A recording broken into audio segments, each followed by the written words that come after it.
Hey everyone, welcome to, I think this is member stream number 3. So, hail to everyone out there, and thank you to Clobber and Tons for stopping by, and hopefully have some Hey, members popping in.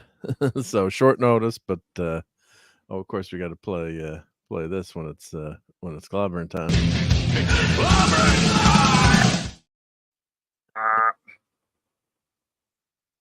Bang the rocks together. Yep. yeah, buddy. Yep. So I hope everyone's having a good weekend. You finished with your yard work or doing whatever. So my much better half is away in Florida this weekend playing the pickleballs and hanging out with friends. So it's excuse for me. I can not that she's wants me to do work all the time. We're always should work hard, but yeah. It's I can take a little time off and play a little hooky, especially in the Northeast here when we get good weather. It's we go through the winter, you can't go outside and do stuff as much. So you want to take advantage of the good weather when we have it. So glad to see everyone here. So let's say hi to everyone in the chat. So we got Gap After Dark is here. Hail. LT is here. Hail to Great Lord Thoth. Hey, Moon's Cat. Is this just Mark opening his mail? I could do that if you want. That would be that might be how exciting that is. Yeah. LT, Avon lives, long lives the Legion, buddy. Yeah, and all you guys. Good to see you all. Good to see you all. Yep. And Tim says you have me at toys. Yep. Hey, Goat is. I'm not sure who Goat is, but hail to the Goat. You are the greatest of all time. According to that name. Just the red shirt is here. Great to see you, buddy. Brian Hepburn. So yeah, I'm sure we'll have people rolling. And actually, let me tweet this out too. That we're Go ahead, we're yeah. live. Your Giants made some interesting picks so far. You guys are doing a little bit of both defense, and picked up a running back, tight end, and a top-notch wide receiver. I mean, Well, they got probably the best wide receiver in the draft. I'm assuming. I think it's safe to say that. You don't know how the picks pan out, but I'm not just saying that because he's from he's a homeboy here, but yeah. Did he grow up in that area, or is he from? No. I think he came from somewhere else, like Arizona or something. Okay. And hail to Daniel Barry Sports Highlights. Hail! Great to see you here again. Yeah. So let me tweet this out. Yeah, no. So the Giants, well, their running back went to the Eagles. We shall not say his name anymore now, but yeah. So he's great. Was a great running back. Who hurt, towards ACL, but I guess no one. And sorry guys, we can do a couple minutes of sports polling while I get this to tweet it out. But it's a wild card show, right? But, yeah, I guess no one cares about running backs anymore, right? With the way the offense in the NFL is going, it's a running back. Picked one in the 5th round. I think a running back didn't go very high so far. So yeah. Yeah. So what was the highest running back? Was it like in the 50s? I think, or I think it was in the 50s. I have to check. On the other hand, a defensive player didn't go to till number 15. So yeah. So I mean, yeah. So we picked we didn't have a 3rd or 4th. So we've had we picked a tackle. The Saints picked a tackle, a cornerback who's top notch, a quarterback in the 5th round. Well, we had 2 5th rounds and a wide receiver, a linebacker.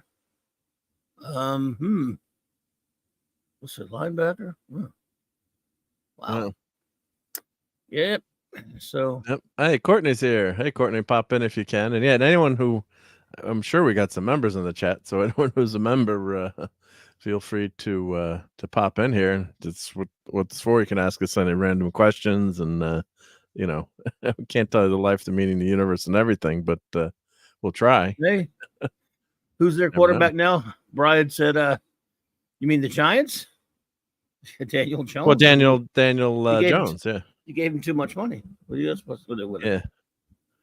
So well, look what the Jets happened to the Jets quarterback, right? I mean, he went to the Broncos, but they picked one in the highs. They picked one at 12. So I don't understand that.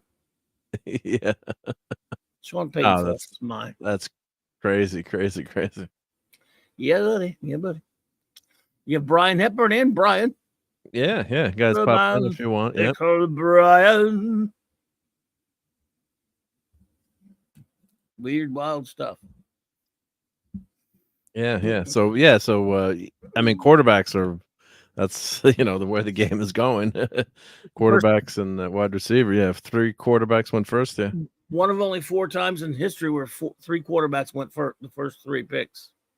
Yeah. Crazy stuff. Yeah. So Crazy but that's the way. Yeah, I mean, everything in life, taxes, regulations, you name it. Whatever you're doing, it'll flow in the direction of least resistance, or where the rules take you, or it's not a surprise there. So Yeah. it's the game has evolved. Yes, where the rules have gone, so then everyone adopts to the rule. So if you could maul the wide receiver, anywhere in the field, running backs would be the most important, thing in the league, probably, right? So, yeah, when it was a running game, when it was a runner's game, there was, but they don't go high anymore. You're right. I mean, you still need them.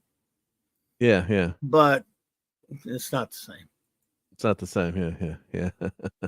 Yeah, I don't see he said DJ said he doesn't see the link. Oh, it's in the member on you. Go to YouTube, everyone. Oh, the community. Yeah, go to the community tab. So if you go to my channel, which is let's see, view my channel. Of course, you just click on the icon below, and you go to the community tab. If you remember, you were able to see it, right? Clobbering Times. I can't look. I didn't look yet, but let me go look. Yeah. I'm going to pin the link here. So if you go to the community tab here, yeah, I see. So just go to the. So the link should be in there. Yep. And I only posted it 2 hours ago, so I apologize. Sometimes I'm last minute Mark, or I'm doing too many things at once, but how life goes. So hopefully you can find it and stop on by. Yeah. Join the club, right? Yeah. Yep. So so we'll see what happens with the Giants. It's weird when you have that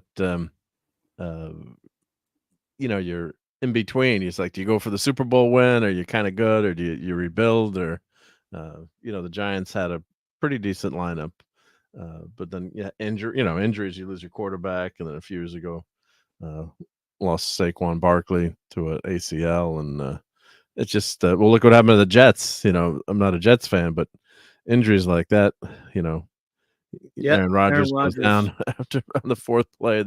That's terrible. That was so awful. I mean, so you're hoping to, and as a Giants fan, you think, oh,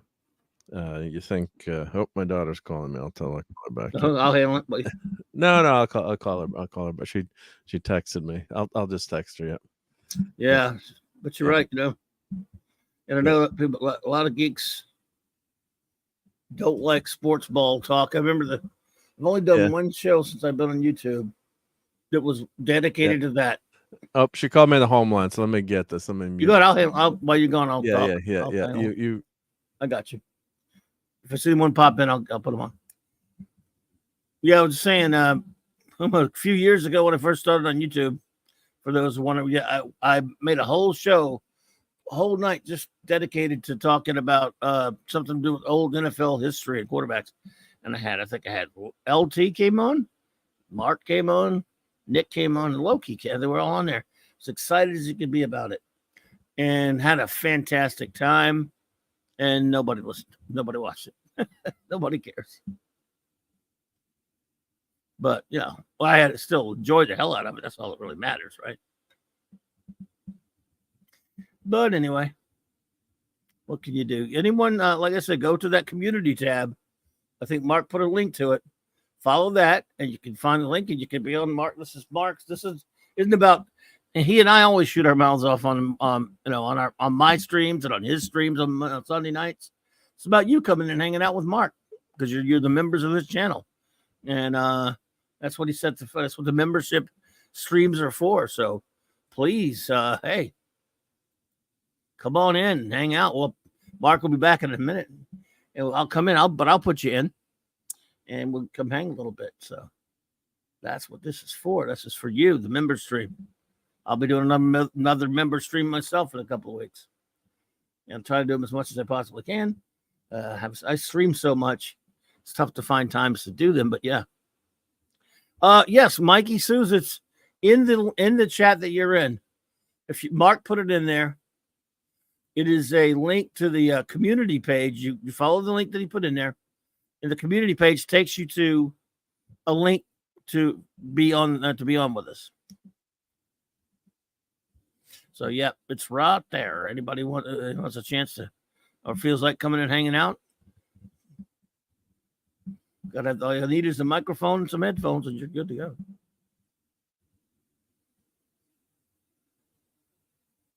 Oh yeah, you have to be a member. I think you have to be a member. It's on the community thing, so I guess so. I'm not sure how that works. I think you have to be a member. But yeah, that is the link for that on there. I think he made it visible only to the members. I think so. Yeah. So, but yes, any members is welcome to. That's what the member streams are for. Come hang out with us. So we'll hang out with Mark. It's his channel. And like I say, he's a busy man sometimes, so he doesn't get a chance to do this often. But he did one about a month or so ago, and it was a lot of fun. A lot of people showed up and hung out with us.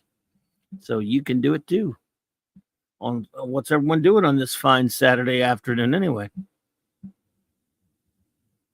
Ain't much to do, is there? Or is there? It's really nice out, so maybe a lot of people are out doing stuff. Well, Mikey says, because I realized Brian reminded me that you got to be a member to see it. I'm sorry. I forgot to add that important bit. My bad. I apologize. I'm back. Thank you, Barbara Times. No problem. She's trying to get a new apartment, so she's looking for a tax return. I'm like, oh boy, from the last year. I'm like, well, don't you save that? Aren't you, you youngins all computers and stuff, and couldn't find it. You're supposed to save that? Oh shoot! No, I'm just kidding. You're supposed to save your tax when she needs it tomorrow to show the prospective landlord. Yeah, I know. Yeah, Mikey. That's kind of the way it's set up. Yes, Mikey was asking what the link was, but oh yeah. Brian pointed out you have to be a member, but yes, you got it. That's for member. Yeah, and I'd like to let everyone in, but then that's not fair to the people who are members. To the members, yeah. But that's I didn't think, but yeah, but it's still good to. But you sub. Hey, subbing is fine. Just glad to have you here as a sub there, Mikey. We always appreciate. Yeah, no, appreciate. You never have, like I said, we appreciate people joining, but and I'm speaking for my channel, but I know Mark's like me about that. Same thing. We still love having you sub and hanging out with us, and we appreciate you. Yeah. No matter I think most people on the channel would say it the same way. When just if you're there, then you're kind enough to sub and visit with us. That's the cool thing, right? Oh yeah, appreciate everyone who hangs out with us and try to make that virtual comic book on the interwebs and comic shop, huh? Yeah. Hey, Claude Sally. Hey, Claude. Yep. Claude. I always feel like I say it wrong. And Claude's such a good friend of the channels, both of our channels, and hangs all the time. And I go, Claude, of course, it's easy, even though it's not spelled exactly like Claude is, or the Claude. But I always say Stalling because I'm not sure if it's sailing or I'm guessing it's sailing because sailing without the I in front of it. Yeah, but we always want to. Yeah, I want to get it right, but you never. So it's always good to see you, Claude. Yeah, you never. Yeah, getting names, I always hate getting. And like my last name, everyone screws up my last name, which is fine, but because it's a like a Fern sounding name, so Fern. So yeah, but it's like you shouldn't take it. Don't take it I don't take it personal, but I know, but I like to get it right.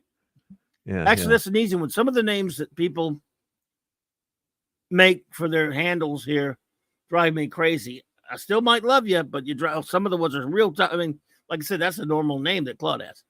That's just a name. But some people have the craziest handles, and as long as it's legible, I don't care. You call yourself anything, but sometimes they're strange. I'm like, and again, and I mean that in the best of ways. In a good way. Like, whoa, what the hell? No, I mean, it tickles me. It's like pretty funny. But it's like what where's that name from? Like the great Lord was off. Yeah, so he's a deity which we hope not to get him ever angry, right? Because he is. No, it's an Egyptian deity, right? It could not be reached for comment. No, yours is fine. It doesn't matter. It can be 20 words long, and I won't care because I can read those words. What I'm yours is easy to follow. Yeah. Sometimes I can't read what the word is. It's so obscure. I'm like, I can't. There's some. Well, you've seen it. Could not be reached. You've been here a while, so you've seen some crazy handles. Yours is perfectly fine. It's a mouthful. That's all, but I can read it. Yeah. So. And then we can abbreviate you as could if we need to. Yeah. Could I be reached? Yeah, it's a shorter. But sometimes, yes, I don't. I kind of chuckle at the ones that are like, "What's our buddy Parker Luck? Our good old buddy Parker Luck." I just say Parker Luck now. He's got a whole sentence. I still can't remember it all. Right. But sometimes, and then of course, some people like to make it a clever innuendo type name, and you don't know it until you spell it, you read it, and you sound it out because it looks funny. And they like to get you to say their naughty word, and they're so proud of themselves. And you know what? I'm like, whenever they get me, I'm like, that's pretty good. That's funny.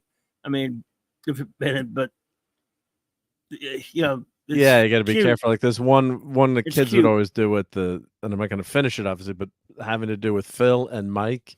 And there'd be an announcement that was a few of them fill in the blanks that and then or that like didn't Airplane have few of those that were on the speaker? Yeah, the loudspeakers jokes. Oh yeah, we used to do that.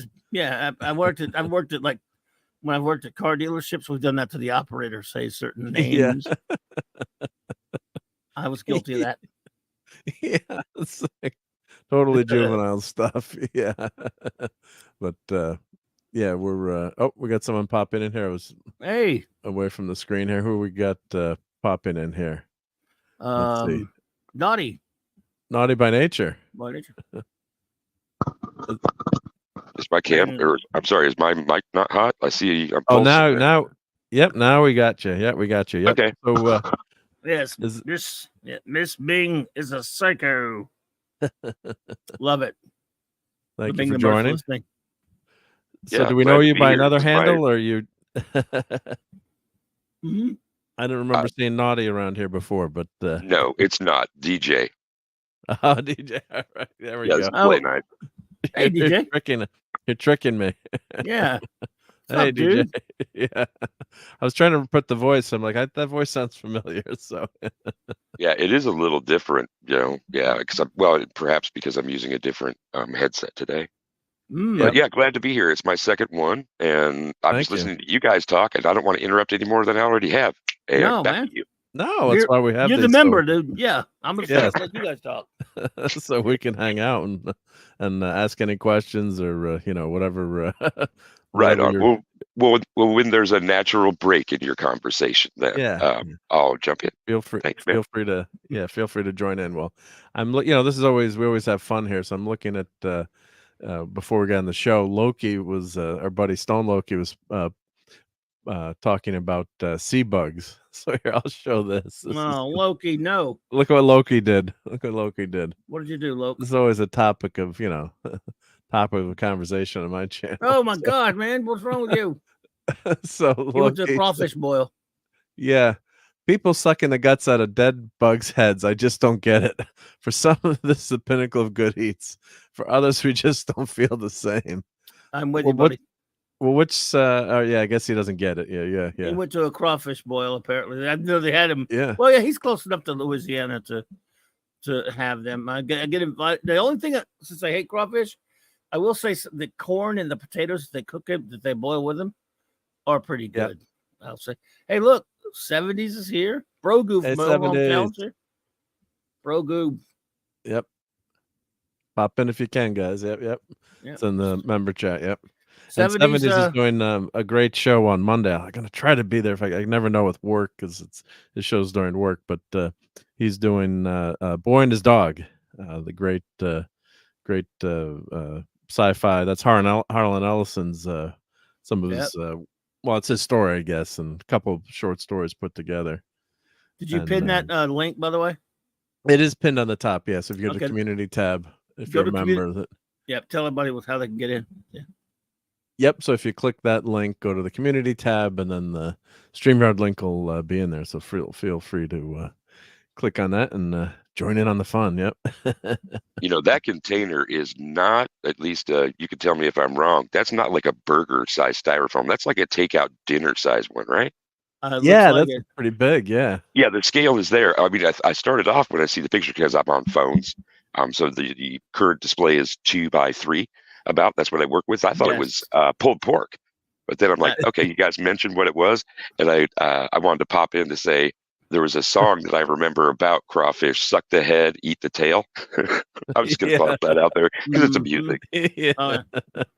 Every time I get invited to a crawfish boil, when I absolutely had to go, I couldn't get out of it. I definitely went to get something to eat first. But I would nibble on it. Like I would once in a while. I'd eat the little potatoes, the red potatoes, and the corn on the cob that they would cook in there with the bugs. Look, it's a good flavor, yeah, because it's got they put the I don't know what you call it, but the crawfish boil. I have a bunch of it, spices. Or you throw it in the water, and when you do your boil, so it adds a lot of flavor. It's a big this time of year, and of course the crawfish are coming into season now. That you can go catch them now, and so it's going to be. And of course they're not cheap. Sometimes if you buy them for the big old crawfish boils, that runs into money. But there are going to be a lot of them going on for the next few months. No, the weather is better. Yeah, right. Oh, now it's right now. This is the only decent warmer weather that we're going to get is right now, because it's about in about a month or two it's going to be in the hundreds and horrible and the most humid place on the planet. Right now it's now it's enjoyable, right? It's like 86 degrees and mild and 70 degrees. We don't get a lot of that down here. We didn't even have a winter this year. We go years without winters. Where is that? I mean, you don't want something. Where are you at, Clubby? The crotch of the nation, Louisiana, the bottom of Louisiana. Okay, well, I'm sending the Missouri River down to you from Nebraska, almost straight north of you. There you go. That's right. You can take the Mississippi all the way down here. Yeah, Rob. We got 55 comes through. Is it the one? It's the longest vertical highway in the country, I believe, because it goes all the way down from down here right to New Orleans. Well, outside New Orleans, all the way up to Chicago. Yeah, I've done parts of that to go other places than the two that are mentioned. Oh yeah, it's a long one. On 70 is the one. Sorry, I wanted to get this. Oh no, out. I just want to say that I hope 70 is feeling better. Still got that bad cold. Oh, feel better, buddy. Feel better. Yep. Yeah, heal up, man. So Interstate 80, I think, has got the east-west on lock. It's like the biggest cruising strip in the country, right? I don't know. I know I-10 goes from Florida to California. So as far as interstates go, I-10 might be the champion. Interesting. I haven't thought about this or been in a conversation about where it was mentioned in a really long time, if ever. I-10 starts out in Jacksonville, I think, or somewhere up around that, a little bit farther than that. Even goes all the way to almost all the way to the West Coast, right? So it's almost east, coast to coast. It runs through here. In fact, I only popped over the Rockies coming back to the east once, and I do not remember the path that I took. I came southeast Oregon, and then I just started taking 2-laners until I get to portions of interstate and whatever. Yeah. Even numbers run east-west, and odd numbers north-south. Yep. It's not the longest that I've ever driven for something, but the biggest in straight without anything other than the necessary stops. I went Phoenix to Barstow and then straight north until I got on a ferry to Vancouver Island. And my dog was my companion, and we just did it. Nice. Gas, potty, gas, potty, gas, potty. It was pretty cool. Yeah, I wish I could do that again. Your dog keeping you company. Traveling. Oh, Nick Weiser's here. It's the dudes. Yeah, we're a bunch of dudes. Yep. Hey, buddy, you should pop in. Pop in if you can. Yep. On Mike, yeah, it's Mikey Susie asked, yeah, do memberships get given away for the stream? I was looking to see if I read something on YouTube that you could give away memberships, but it doesn't look like that. I see that feature. Like I was reading something where, well, you can give. They're selected by YouTube, so you can't get. You can't, choose who gets them.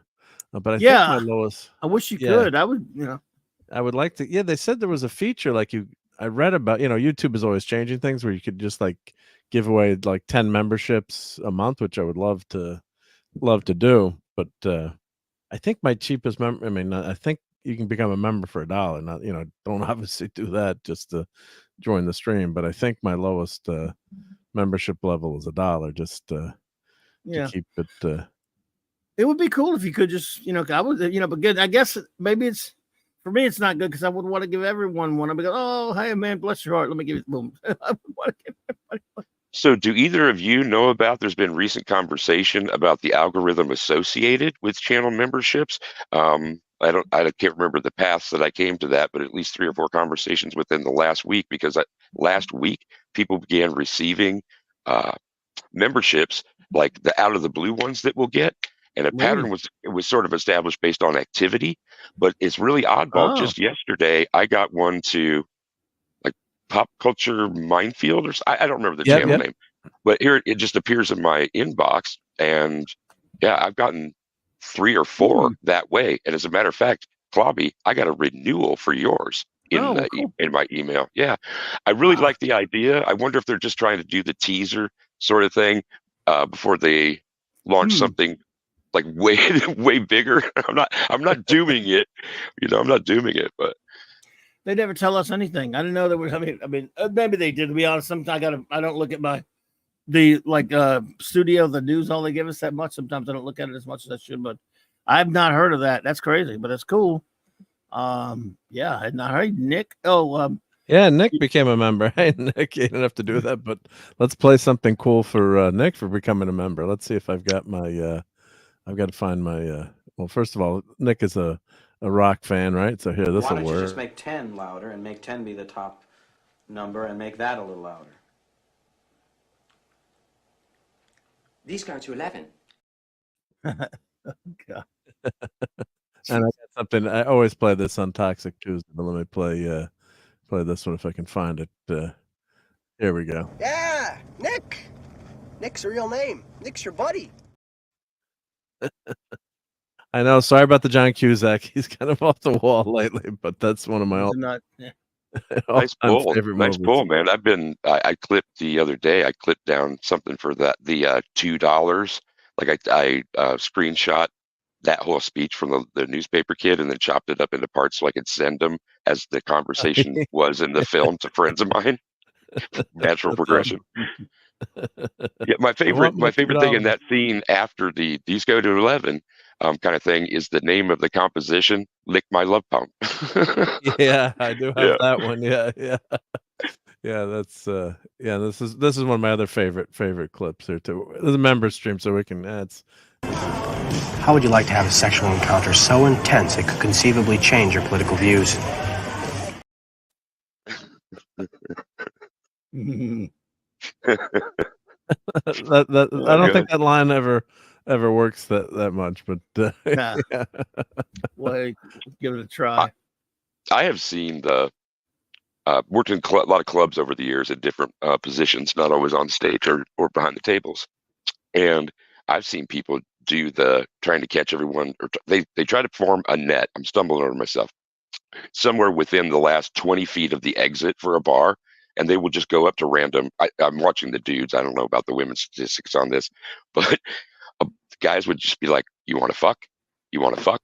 You want to fuck?" Watch the language. Watch the language. Yeah, even though we're on member stream, don't. Yeah. Oh, for real? Yeah. We got just in general. Yeah, because then you just cut out 50% of my usage, Mark. I'm sorry about that. Say frack. No, it's all right. Frack. Freaking fracking. Yeah. It's not me. It's not me that I'm not offended in any way, shape, or form. But it just, even though it's a member stream, they still the YouTube still watch that and just try to keep it PG-13 plus if you can. I got you. I'm used to like the after chat thing where it is just StreamYard. So my apologies, man. Apologies. It's all good. It's all good. But yeah, just to try to minimize those. Yeah. So, but yep, all good. Keep going. Keep going. Sorry. Like pick up from there with the guys that, you know, wanna trying to find a neutral descriptor. Fracking. You want to frack. Yeah, you want to frack. There we go. Okay, sorry. Yeah. It's hard to reset. And hail to Dave C. Hail to Dave C. Yeah. Hey, say. Hey. My lips just want to naturally go. Hey, Cloud. I understand. Yeah, it's all good. It's all good. I hear you, dude. You're good. Hail Ming. Hail Ming. Rock.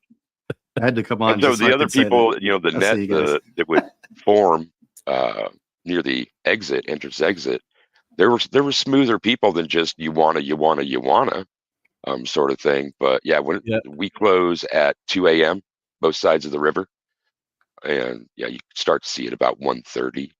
And I mean, I don't dig it. I'm like, you know, adding this into the conversation. I don't dig it because it's predatory for some of them. I'm sure. So, yeah. So, yep. What's up? I did get Dave. Speaking of clips, I did get some. I'm gonna upload a couple Talkie Toaster ones today. Well, I played that on Cloudburn times, but how's it going, Dave? What's new? It's good, Mark. I owe you an apology because you remember I was hounding you for that address, right? I did those Star Trek prints. You did, and then I forgot to mail them. Don't worry, I always do that all the time. I'm the worst at that. They're sitting right there, and I was like, oh man, you know. No, don't. I never can. Don't worry about it. So I was actually looking at some old Micronauts for you, little bitty ones, and I was like, well, nice. The problem getting you guys stuff is you probably already have it, right? So I was like, there's no surprise. I'm gonna have to ask you if you have it before. Well, no, a lot of Micronauts I don't. There's a lot of Micronaut stuff I don't have. So if you ever see a Baron cars, let me know. Yeah. I was just texting. Nick and I were just texting back and forth about something I had just found for him, and I saw you online. I was like, oh, I gotta come say hi. So. No, great to have you join. Yep. No, thanks for having me. Here we go. So here we got some Talkie Toast. Got some good clips from him. So let's hear. This is a classic. I'm toast, therefore I am. Will you shut up? This compared to the one from Whitehall. Yeah, I haven't seen Whitehall yet because that's shocking to me.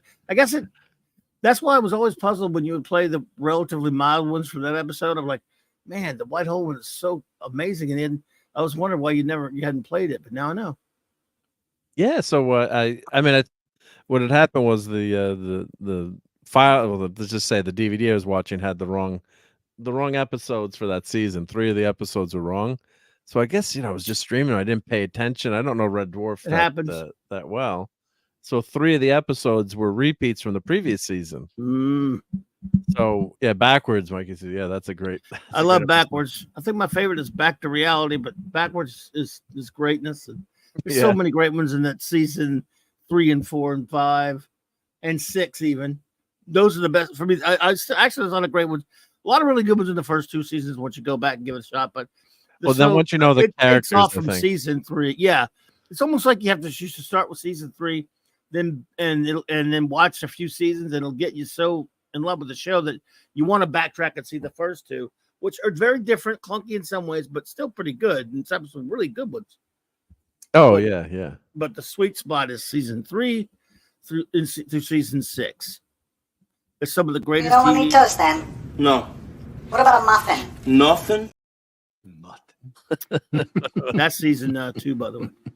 That's season 2. Yeah, so I go in order, and then I clip. Just as I was going through, but then I went to clip that Whitehall episode. Is it Whitehall or Whitehall? Whitehall, as in Whitehall. Opposite of a black hole. Okay, Whitehall. Okay, so it's a timey-wimey one. So what I do just behind the scenes, how I do the clips, I use, I have the file, ripped from the DVD, and then what I do, I upload it to my computer, and I use the subtitle file has for example, like the subtitle file will have the time code in it, so you could do a search like toast in the file. And you're like, oh, there's Talkie Toaster is talking about toast there. And then you kind of go to that part in the clip to clip it to save time. You can't just watch the whole, you can't watch the whole episode again. So you're trying to find where in the clip those the lines you want to get are. So yeah, so that's the way I do it. So I'm like, well, wait a minute, you keep asking me for that episode. I'm like, all right, let me just skip ahead and get that quote that you said, with the I love that's truly Donkey Toaster. That's my favorite scene. He's in a couple scenes in that one too. It's hilarious. Yeah. Robbie, I'm with you on the third season kind of thing. But I've never thought about using that as origin and like rolling back so you have the characters better established. Where the series is going to go, and I think that these are interchangeable gateway drugs for people like the Canadian shows, Trailer Park Boys and Letterkenny. You see one, you're going to see the other. Have you found that in your experience? I haven't seen those, but when it comes to the Red Dwarf, I just couldn't get into the first couple episodes, so I kind of didn't pay attention. And then my then wife at the time, this was in the 90s or early 80s, early 90s, was watching it, and I'd already given up on the show, and she was laughing her ass off at Backwards was on, and I caught Backwards, which was first season of the third season, first show of the third season, and that just was so insane and crazy.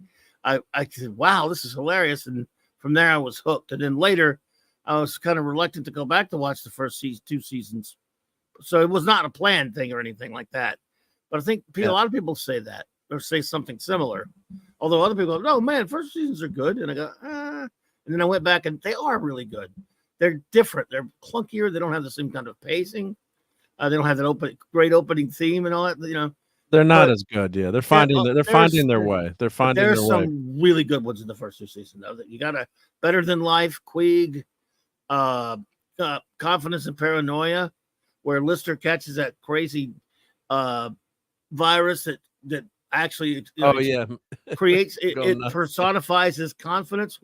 It embodies these two beings show up that one is his confidence and one is his paranoia. And it was brilliant. Let's just say hi to RRTNZ, who was at a family function, dropping by for 30 seconds. But big supporter of the channel, so thank you, RRTNZ. Great to see you. Yep. Hey there. Enjoy your family function. Yes. Go away now. Don't stay on YouTube. Yep. Have fun. Yep. That's my rugby guy there. RR. Yeah. The Dwayne Dibley character. I really like that character. Dwayne Dibley.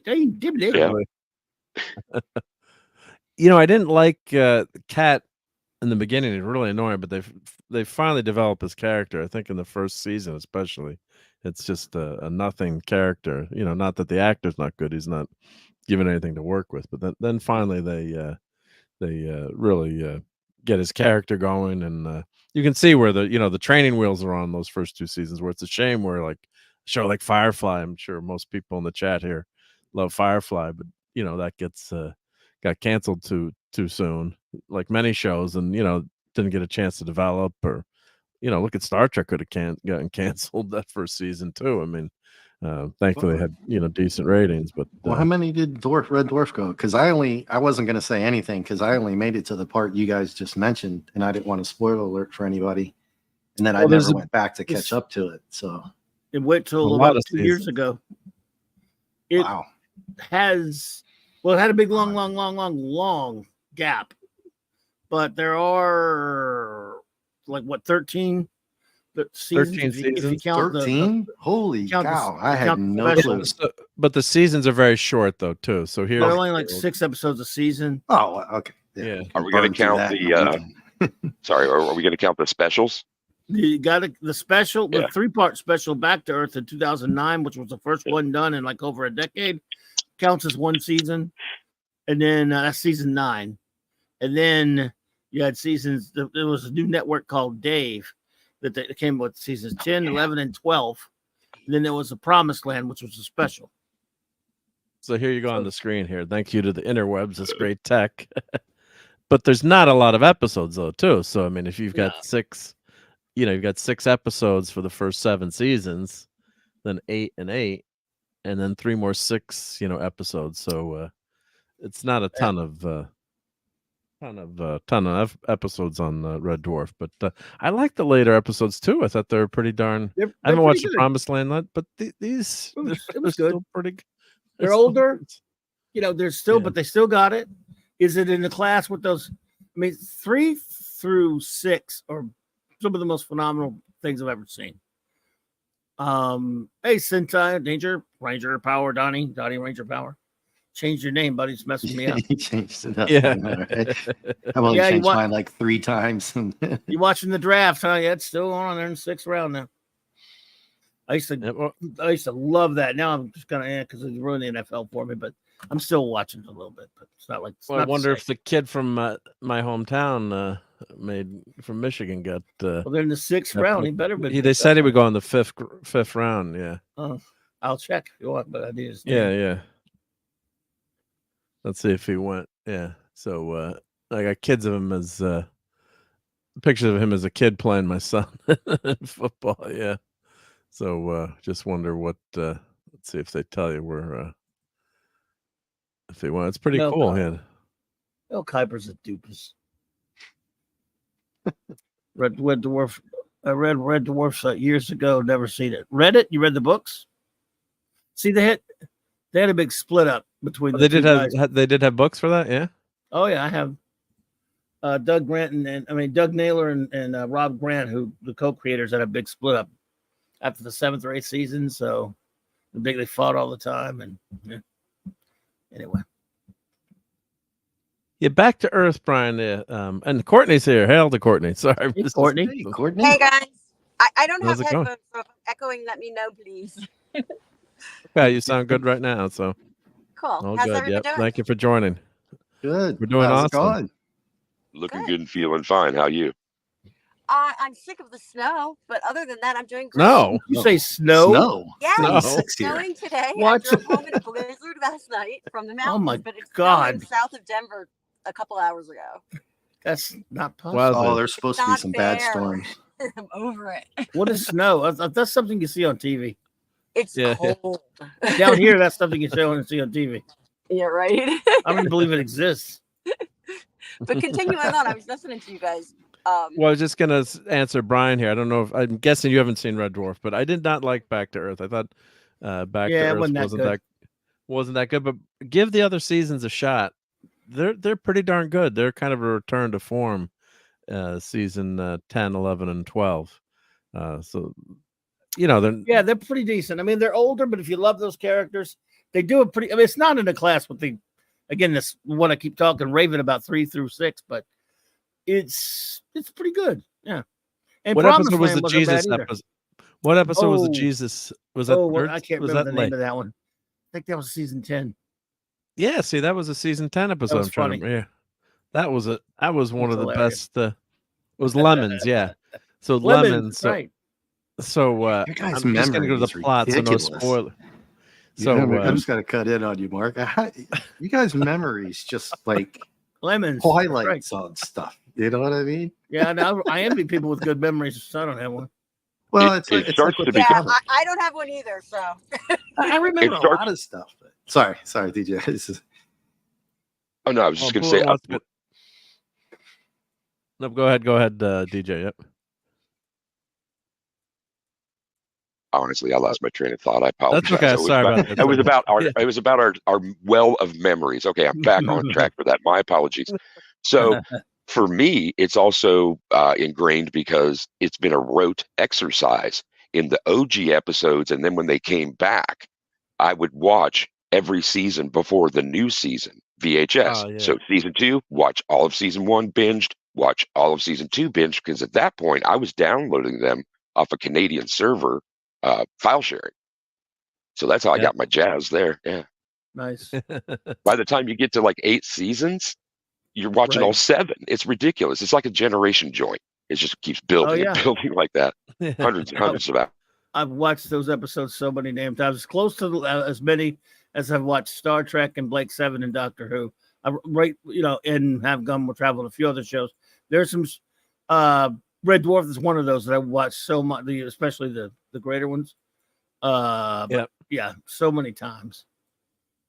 Yeah, so it's in any of these episodes, I just watched them. Like, back in the day, I did watch some of them, and I had a couple of friends that were like massive Red Dwarf fans, but I never got into it. The robot with the funny head, and then Clobber Times made me watch it. and I'm glad I he made did. you. But yeah, he did. Yeah, No, I didn't. but it's something we always talk about. In kind of our sphere here, and yeah, it's a classic, and you could just put on any episode, and enjoy it. So like this episode, it's time traveling here, so Captain Infinity wouldn't be too happy, but they get stuck in Earth and Britain 8023, and then they need 8-volt battery to power up the returner remote, like this, So, but then Rimmer said, "Oh, why don't we make a battery of potatoes?" But Crichton points out Britain at 23 AD, they don't have any potatoes. Rimmer suggests making a battery of lemons, but the nearest lemons are in India, 4,000 miles away. The whole episode is them trekking to India, and then they meet who could be Jesus, maybe, and then it's just hysterical, because they think they see Jesus. And that's one of the things. If you had time travel, right? Where am I going, right? You're going to go back to maybe biblical times, or to see some of these things that are. The thing with the bag is hilarious, by the way. Yeah, so we won't say, we won't. I don't want to spoil the episode, other than the setup of it. But it's hysterical. So, and then they actually did the lemon thing, and they were able to make a battery. Like someone obviously did that and made a 8-volt battery out of lemons. It did work. I think they said in here. So in one of them. So it's it's just great show. So good. Just hysterical. Yeah. But we'll do. I do have some things to unbox or show, so we can roll with that, because we weren't going to do an extremely long stream here today, like sometimes we do. But Clobbering Times did watch all of the Star Trek Voyager, so he's you're set for that, right? Yeah. Yeah. All done. All done. Yeah. Well, let me grab handle something for a little bit, but I'll be back if I have to go handle something. Yep. You head out now, or yep? No, in a minute. I got in a minute. Yeah. Let me get my. No, I'm good. I'm with you. Let me get my portable mic set up. So yep. So who did we lose there? Courtney popped out. Oh, Courtney sometimes with her interwebs can go bad sometimes there. She's on the road. Courtney's our roving reporter. I'm going to try to add a new portable speaker, and of course we can do this on a member stream. I'm trying to see if this Putin's cat. I thought I talked Buddy Cat. I thought it was Putin's cat. I did talk Putin's cat. Let's see. Why did they make a lead acid battery? Because I think that was the easiest way to make the battery, was with lemons. It wouldn't have been as funny, and it was Yeah. It was it was like the year of our Lord, whatever. And you don't need lead, of course. Lead is probably pretty easy to. I'm guessing lead is easy to find, but so. Always got to be a wise guy. Why didn't they do this? Why didn't they do that? Come on now. Just kidding. Yeah, why is it? Right, let's see if this speaker. Oh, here. Okay, so I'm gonna see if it switches my audio here, but let's see what happens. Let's see. MMM's here. Hey, Mars Monkey.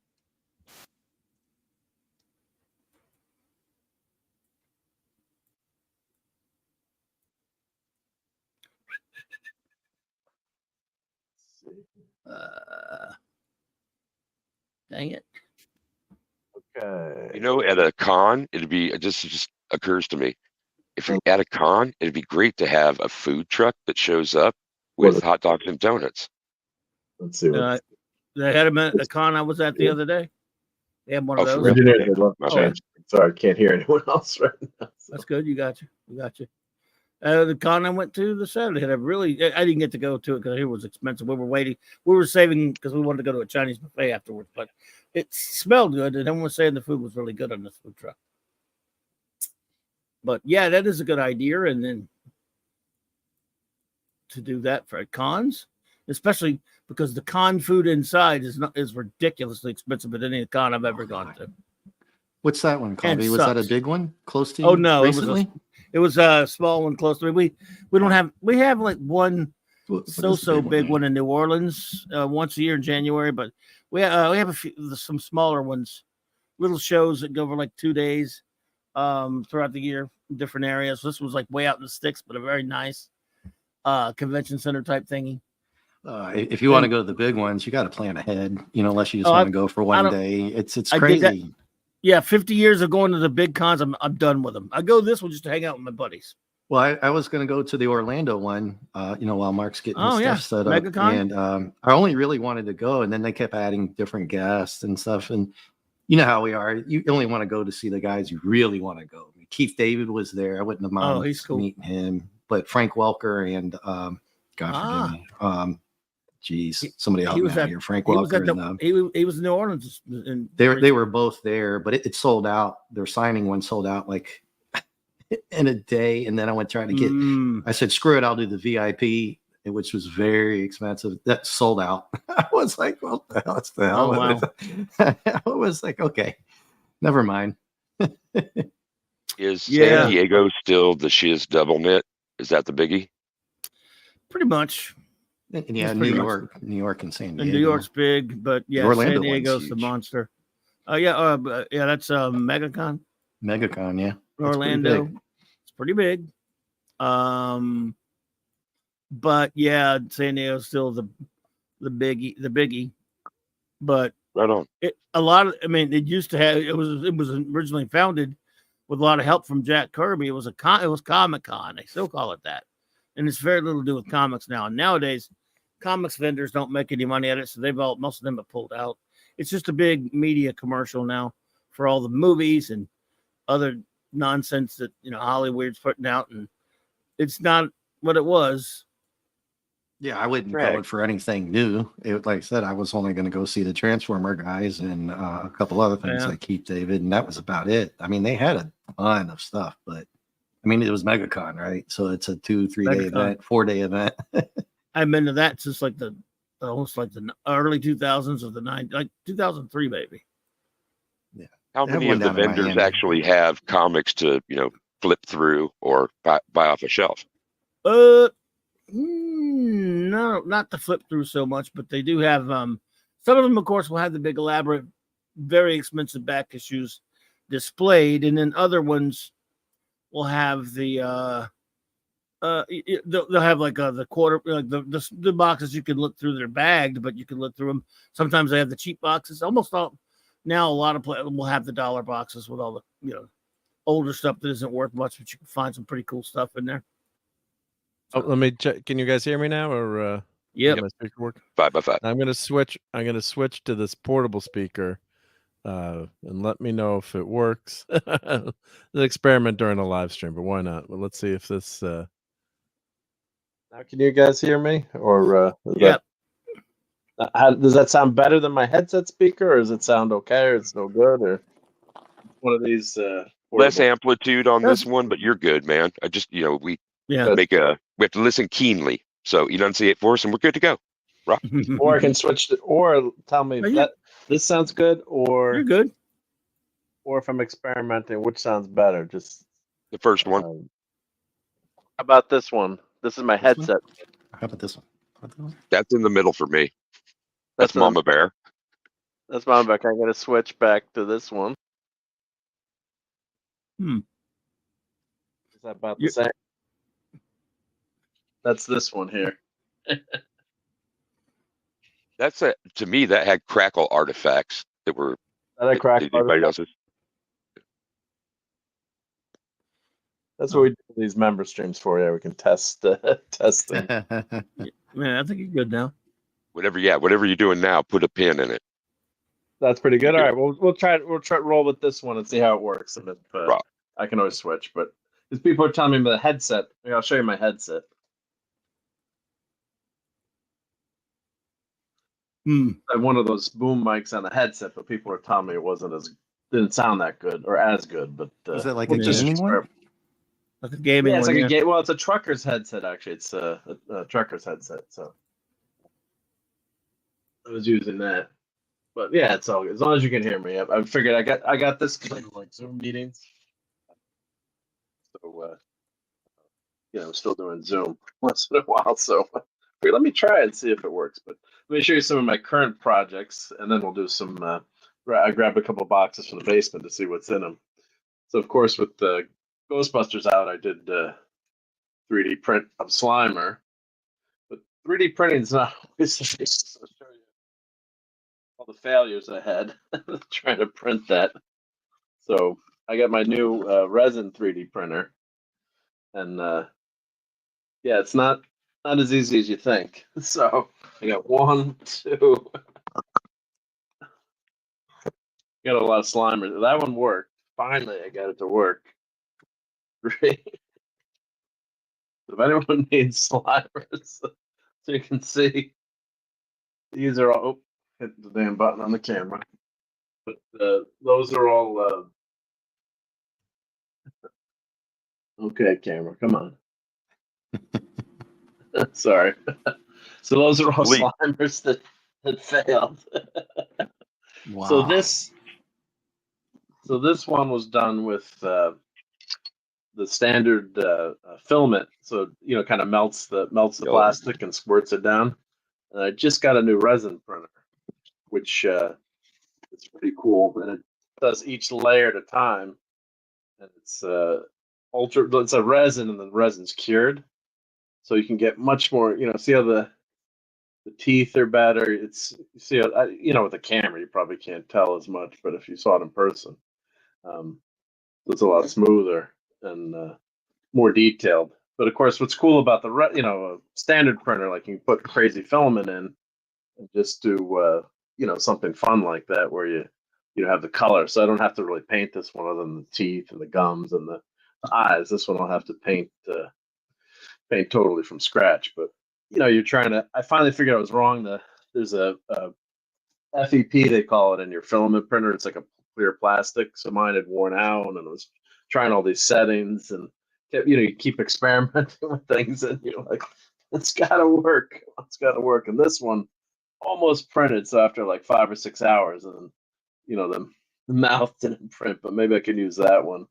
Maybe I'll put like a marshmallow thing there or something for fun. Just but it's not always easy. And then I did, of course, the Terror Dog, and of course that one was failing too until I fixed what was wrong with my printer. And then I used the new slicer, so it's like a slicer. So here's the Terror Dog that worked. Although this is kind of, I guess if you had a Rick Moranis figure coming out of this, that would work for like the end of the movie. But here's some Terror Dogs that I printed, and like this one, see, like this guy failed too. So now I think I got a handle on what was hopefully going wrong. But you can see all the like this one, this guy failed. But you can see the quality of the resin. I mean, it's like science fiction be able to do this stuff. I mean, it's way better than PLA. Yeah. Yeah. Hey, Mark, quick question about that. When they fail like that, does the machine just like stop and just, or does it go all the way and then that's the finished product? How do you fix that? It just keeps going. Yeah, like this one was printing probably especially that one. Like this, and it just keeps going. And then when it fails, unless you're watching it, and the resin printer is a lot tougher to see, what's happening. Because I did put a camera on it, so you can kind of see, but and you don't know for a while. So yeah, this was. I mean, that's kind of like you could use semi-use. And I was trying to print like this one failed this way, but then I think I got a nice handle on it now. So this will work. Is it just the alignment or something? It just misses it or something, I guess. No, well, with the resin, what happens is you're printing on a plate, and it's doing one level at a time, the whole level. So sometimes, the object will fall off the plate, so it'll just fall in, or what you're doing, or it'll just like the piece will stick to the plate, or you have suction. That's why you have to put holes in the things if you're not printing them solid. You could have a suction effect, and it gets stuck. And then there's also an exposure setting, like how long you harden the resin. So if it's too long, it can get brittle. Too short, it won't form the right way. Yeah. It's definitely not for beginners. I mean, I've seen a lot of their videos. I mean, for a long time, but I was curious about how they fail like that. Yeah, so there's a lot. The problem is there's multiple ways they can fail. So I put drain holes in here. Then what you can do, you can go back and put putty or resin and fill that in after. I just primed this just so it was a primer. But the FDM printer is the best. I should say the best, but the easiest. The standard melted plastic. That's the easiest to do. Yeah. And these are all plastic Mars Monkey Max, but you can do on the filament printers. You can do like wood-based prints they have now, and they also have like some high strength plastics, and they have some metal that you can try to print in there. So there's a lot of cool stuff going on in that realm. And like Bamboo has these really cool printers. So like I did this Ghostbuster symbol, and this one, this was all in one. But like in a Bamboo is the most popular new printer now, and you could print like the symbol in red and then the ghost in white, and then you can go back, paint, or you could even put the black in, I guess now. But this was all just hand painted. Yeah, that came out pretty good. Yeah. Hell yeah, it did. It? See, Yeah, I have one, trouble dude. with Oh, what were you saying? Lost you for a second. Oh, we lost DJ. Oh, I'm just looking back at my screen. Oh, come on back, DJ. Yeah. Did we lose him completely? We lost Uh-oh. it. Yep. DJ. He'll be back, I'm sure. Yep. And I'm on my other desk, so I can't see the chat. That's okay. I'm watching it. So you watch the chat for me, where everyone's got a question. Yeah. So, but yeah, it's not an easy thing to do, but it's a fun thing to do. And the resin is just a lot of. I knew it would be a lot of work, but it's it's definitely not as easy as as it sounds. So here's I just did Fallout Boy because we're all talking Fallout. Did you know Fanty's here? Phantom Outsider. Fanty. How's it going, Fanty? And I Fallout have Boy. couple hands. Fallout Boy looked over there and he goes, "Okay, so she's a dog."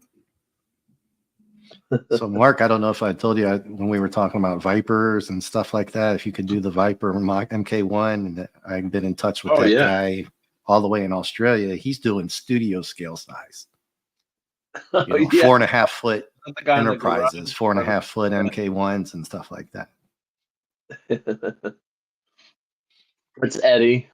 This was 3D printed, yep. On the SLA printer. I was doing some, for the Scouts, we're doing the Pinewood Derby, so I didn't finish these, but of course the '89 Batmobile. So I had some failures with these. I finally got it to work, but it curved up there. So I might use the heat gun and just try to see if I can melt it, push it back. Actually, it might still work, but you can see that I just had to get the settings right. But it ended up printing 3 of them just to get. And this is I don't know if you can see on the screen, but see on the right, that's the FDM printer, so you can kind of see the lines and the scaling there, which isn't bad. I mean, it's not. But then this is the resin. See how smooth the resin is? You almost don't even need to sand it. So something like this, you could sand down by hand and get it, smooth. But the resin, just like the details, just to compare the side there, it's tough. I know with the resolution, we can see all the ridges. And look at the resin; it's like it's perfect. All those little details there. So, not that the FDM doesn't, looks okay, but you just can't do those fine little details. It looks okay on the side of the Batmobile, but even you can see the intake here. And what you have to do is go back and sand it. Like I got to sand. Oh, there's a little piece there. You can sand it if you want to make it perfect. But just the resin just comes in so much better. Like here's I love the Enterprise refit. I've shown this before. See, like that failed there. Yeah. So I gotta fill that in. Oops. It did the whole ship except that wedge. Yeah. Well, it separated it as it was printing. Ripped out. It just ripped out. Yep. So I can just, this is a quick print, so I gotta. Well, you can make it like a damaged model version, right? Yeah. Mm-hmm. So this I'm gonna just paint, and this actually is the same size as the Micro Machine. Everyone remember those Micro Machines? Oh yeah. So you can make your own Micro Machines now. I mean, look at the detail on this thing. I mean, see if the camera. Nice. I mean, that's some amazing detail. Just you can print that in your house. I mean, and these printers are like $200. You know, you can get a $150 one. Of course, you can go. You know, but they're not. It's not like it's when we looked at it for work years ago. They were like $20,000, $50,000 to buy one of these printers, and yeah, it's just there's another Batmobile.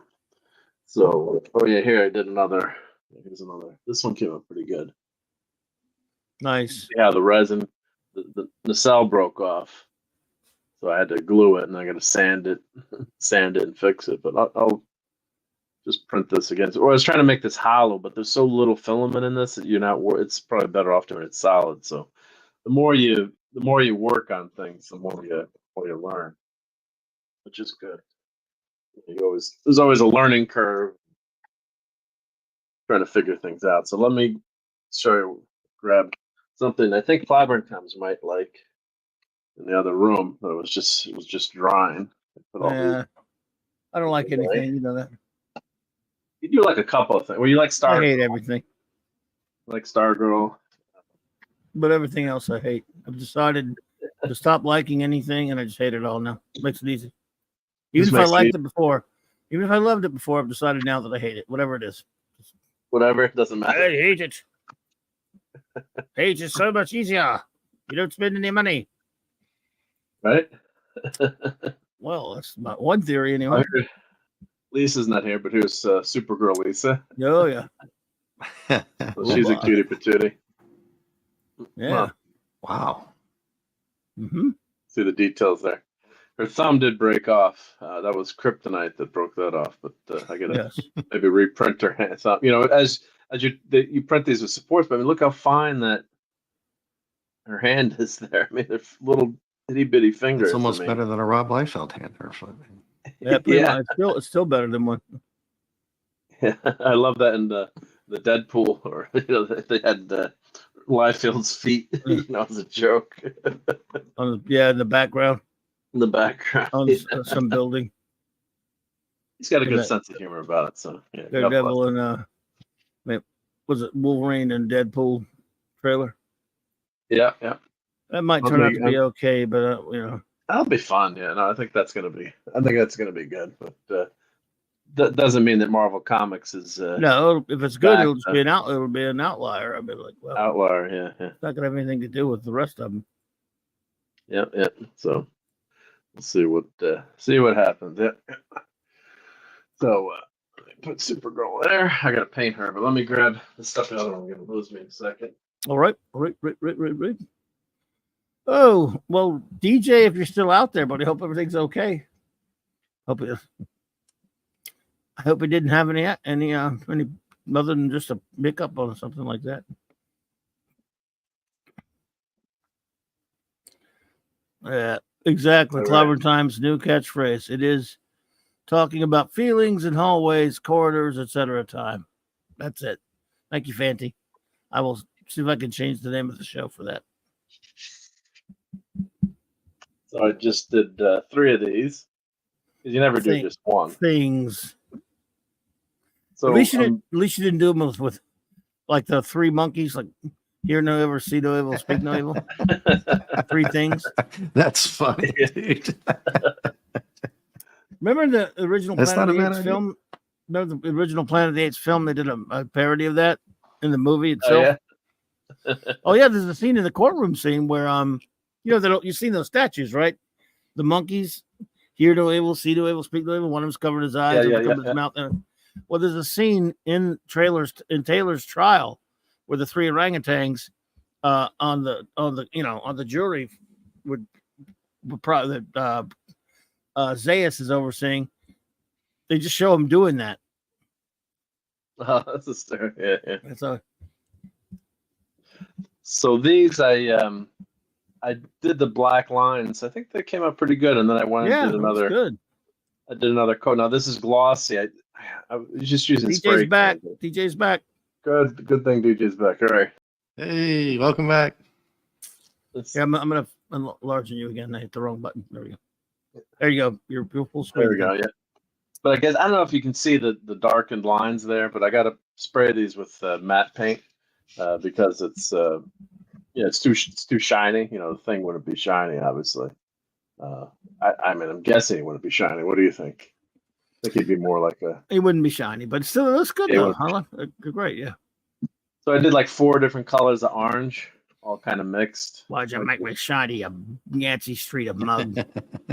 Yeah, especially with the light too. It doesn't, with the shiny light. But the color came out pretty good. Actually, I should have taken a before and after before I did the other paints. I bought like 3 or 4 different orange spray paints, and it seemed like it kind of came up with a nice, pretty decent mix. So got to finish. There's a stand that goes with these too. That you can put them on a pedestal. So that should be good. Nice. Right. So I Love hope you like those. Eventually, I'll get you one of these. So I send that Liberator. This is going in the box of the Liberator. I still got to finish the decals. It's like that's my problem. I always get into trouble for not finishing stuff because I do like 90%, and then I like got one more thing to do. But like these were like 3 years in the making. So if anyone, the Blues Brothers fan out there, yep, Jake and Elwood, Lego style. There's the microphone. They can sing, and then there's a briefcase that goes with them too. But of course, you can see Jake. Jake. Oh, White Toast, man. Oh, that's great. White, yeah. And then Elwood here. Paint job didn't come out. It's okay from a distance, but I was trying to clean that. I got to clean that up, but it's all right. Gets the job done. So Elwood, yep. So these are 3D printed minifigs. I have the Star Wars one, Star Trek ones that I did too. So it's the same, basically the same design. And now this file is not on Thingiverse anymore. So I just did a video on it, and I went to post. Oops, there goes McCoy. Just took a head dive. Oh. He's alive. He's alive. Yeah, it needs to be dusted, but he's alive. But the file's not on Thingiverse anymore, so I don't know why. But when I went to do my video, I said, "Oh yeah, let's see where it was," and it's so I do. If anyone wants the file, let me know. I do have it. So there's the briefcase for the mission from God. So that was a fun one to do. They just need a half a pack of cigarettes. Yep. Hit it, said Elwood, and they sped into the night. Has anybody read the novel, the Miami Mitch authored penned? Yeah. I used to read that at least once a year for a couple of decades. Yeah. It's really fun if you're a big fan. So that's cool. I saw it in the store back when it came out, maybe, but never thought about that. Wow. I used to love getting novelizations of movies back then. So here's the Smoking the Bandit car. If you were watching Toxic Tuesday, you saw this. So I'll have to add this to the collection because you gotta have. Is it facing east? Fiber. Is it what? Is it facing east? Yes. Bound and down. Loaded up and trucked. All right, so let me grab, as promised, let me grab a box I brought up from the basement, and we'll see what's in the box. What's in the box? See what's in the box? What's in the box? What's in the box?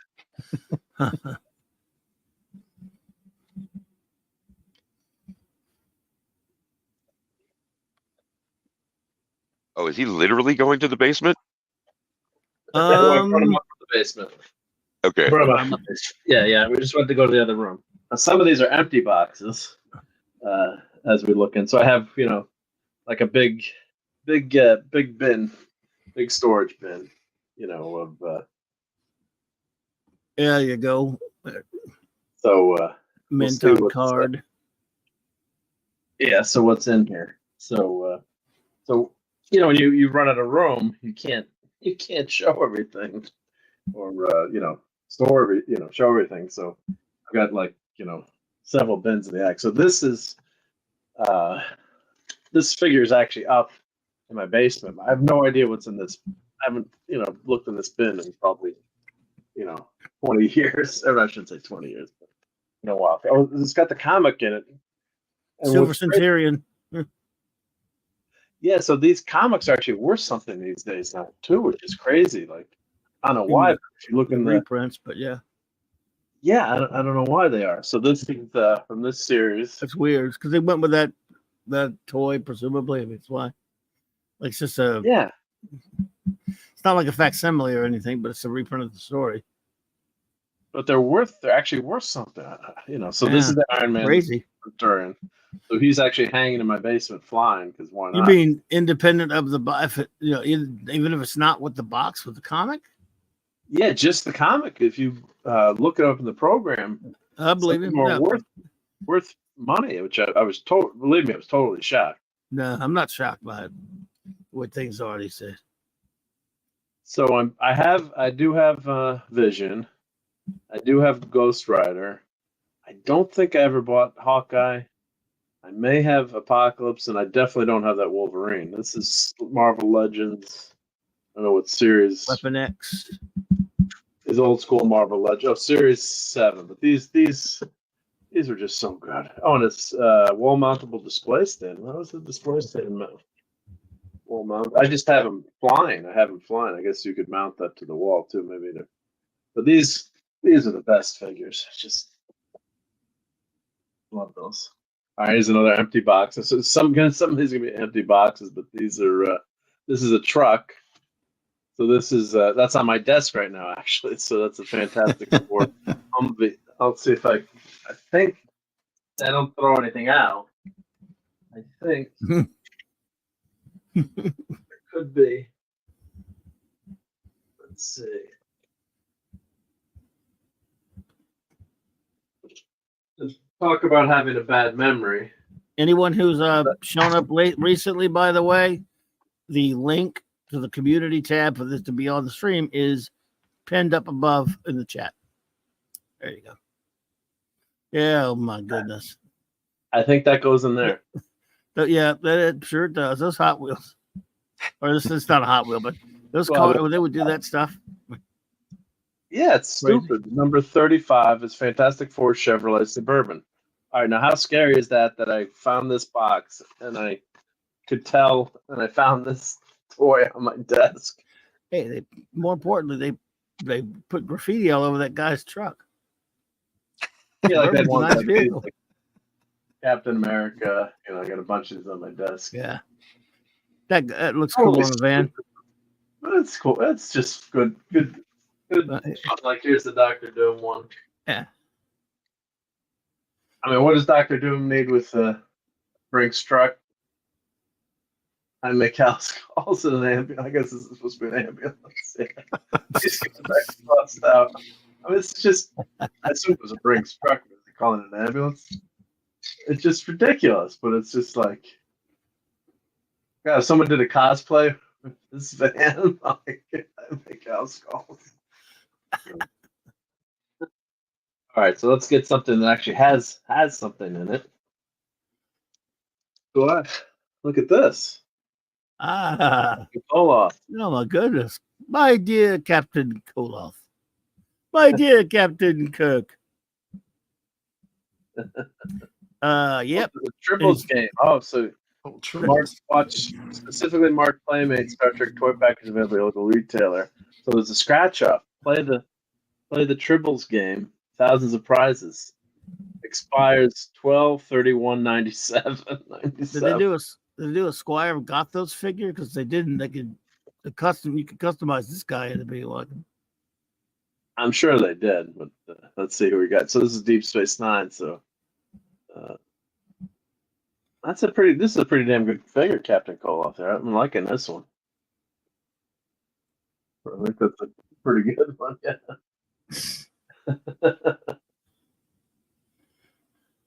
So all right, so got to figure in that one. Let's see there's another empty box. There's a lot of empty boxes in this box. I apologize, but all right. So here's the Ghost Rider. So I definitely had. Yep, I was correct. I had that. Yep. And it didn't come with a motorcycle, did he? Or did he? Yeah, it comes with this motorcycle. Yeah. Okay. I thought they made one with a motorcycle. What'd you say? I thought they'd made one without a motorcycle. Someone had said, told me once, but I'm not sure. It'd be kind of silly, but Hasbro.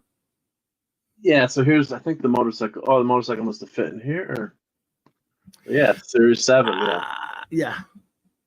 Mini poster comes with the. Oh, this comes with the. It's a poster or comic. That's Danny Katz. It's not Johnny Blaze, right? Yeah. I guess it doesn't come with a comic. It comes with a big poster there. Let me see. Let me try to open it up. I got pretty good at saving these lunch boxes. Yeah, it looks like it's a poster. Yeah.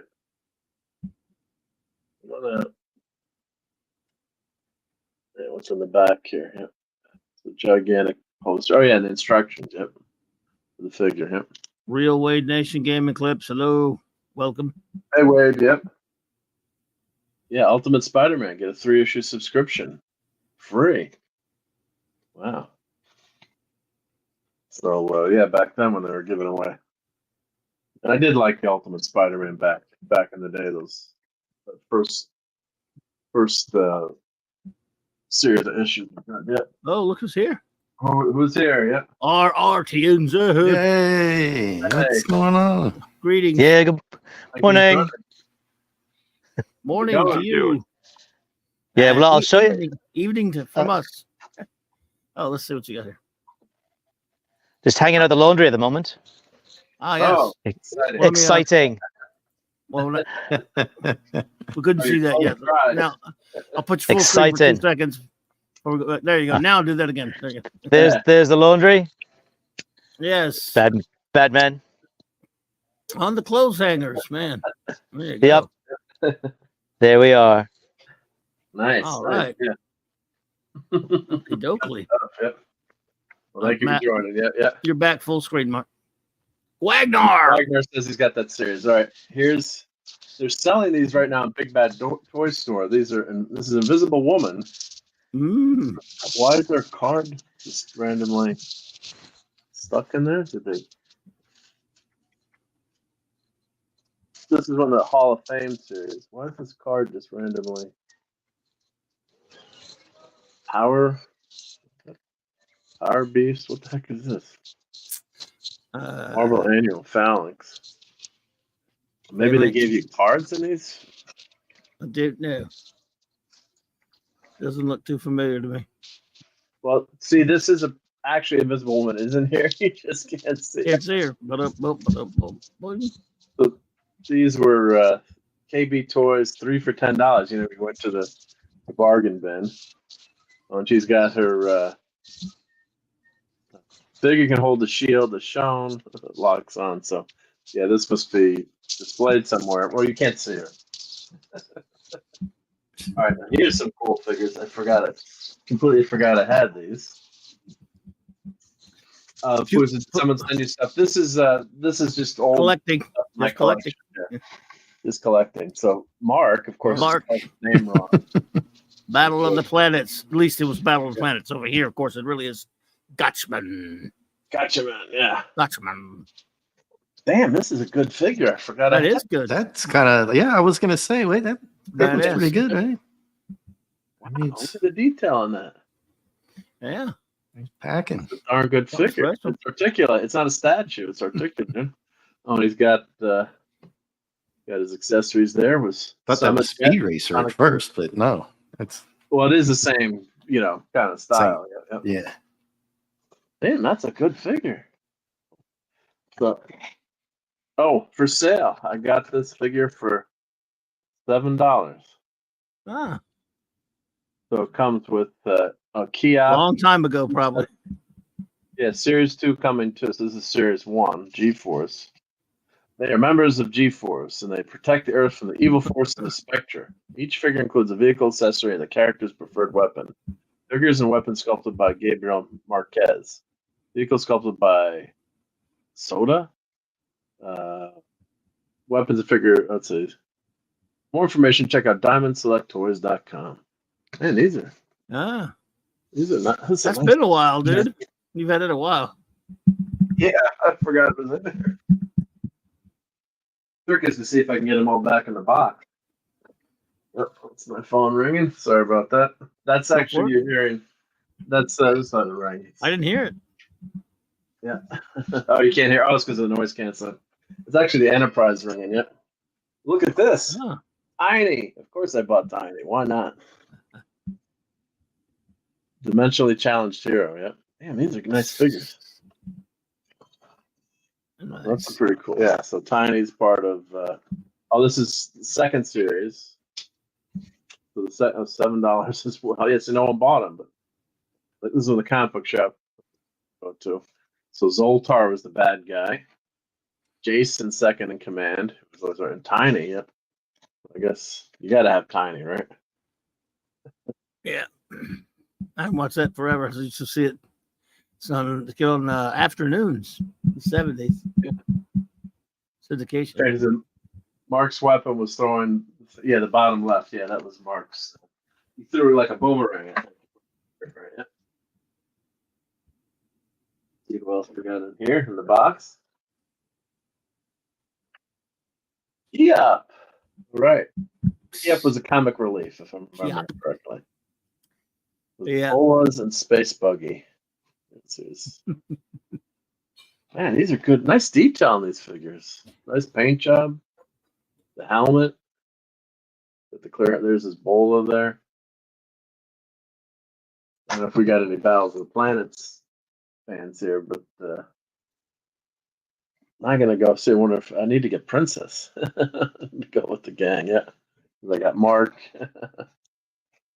$7. What a steal! And of course, the figure was $11 to begin with. Of course, which the figures are what $25, $30 these days. So yeah, could be. Yeah, expensive. They spend. All right, so looks like a lot of empty boxes and a couple of figures in here, but I'll go through these quick. But this is a Wolverine motorcycle collection. So I have the Thing here, Thing motorcycle. Yep. Give you an idea of what He's always known for riding motorcycles. Yeah, he was. Yeah, the suspension had to be upgraded, but so this they show you. Oh, they don't show you the picture of the back, but these are ridiculous. But they have all these characters. So Wolverine is actually in my basement. I actually do know where that is. So yeah, I got that. Oh, we got something. Oh, we're gonna have a fight here between two figures. Uh-oh. Who's the better Gorn? Oh. Get me out of this and I'll show you. Stop letting me in this package. Even though he's taller.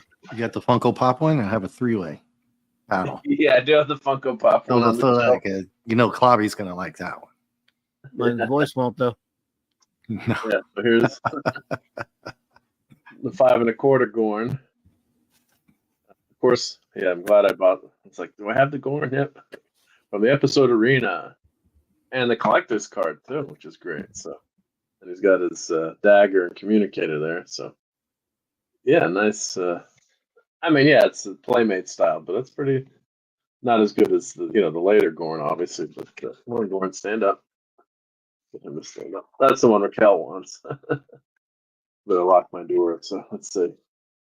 This one came. Oh, James Kirk in the Tholian Web outfit. Mugatu. I don't think I had Mugatu. And mutated. Yeah, I gotta buy that for a joke or see if I have that mutated Tom Paris. That's gonna be the worst. Lizard Tom Paris. They did a figure for that. Yeah. Wow. Yeah. So this is actually the newer Gorn. Of course, yeah. This is the Playmate series. So of course the big one's much better detailed. Yeah, that's the good one right there. Yeah, but I mean, this was the Playmates. Was yeah. I don't like falling over. I'll put him backward so I can lean. Watching the replay on Roku. What's this here? This is some good artwork. Oh, that's the Thing motorcycle. That's that's the backing card for this. I guess I lost the plastic, but yeah, but you see this on the stand, you see that on the wall. It's like, I gotta buy that, right? Yeah. So that would have been here on the wall. And tell me you're not buying that, Clever Times. You're buying that if you saw it, right? Hanging on the wall in the store.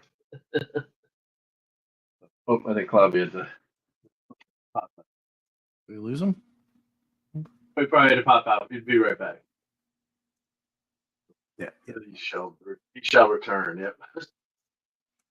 So, let's see who's in here. Oh, nothing in here, but I do have the figure. This figure is up on the shelf. But this is Superman, Supergirl. That's this figure here. Grab that off my shelf. That's a pretty good one. Brainiac 13. You sure that's not the Invisible Woman figure in there? Yeah, the Invisible Woman's in there too. Yep. Cyborg, Superman, Doomsday. What's Doomsday? What's that? His neck? What do they got going on there? It's just a. Yeah, that's a little ridiculous. It's got to get tough into the doorways. Okay. All right. I thought I was just seeing things. Yeah. Well, that's a pretty good Batman and Robin figure. Let's see if we can get that to focus in. Wow, those look good, actually. This is DC Direct, not McFarlane. Superman and Lois Lane, old school. Oh, it's a very small picture there, but and then Superman and Supergirl. Yeah, old school. Oh, that's retro. Yeah. Retro. Yeah, these are pretty darn. Streaky and Crypto. Oh yeah, Crypto is and Streaky. Yep. Damn, that's cool. Yeah. Well, let me grab this Supergirl off the shelf. I think it's on their bench there, so grab it. Knocking anything over. Let's see. Oh, need one more. Your Spider-Man bobblehead is like the Energizer Bunny, man. It never. Is that so battery operated?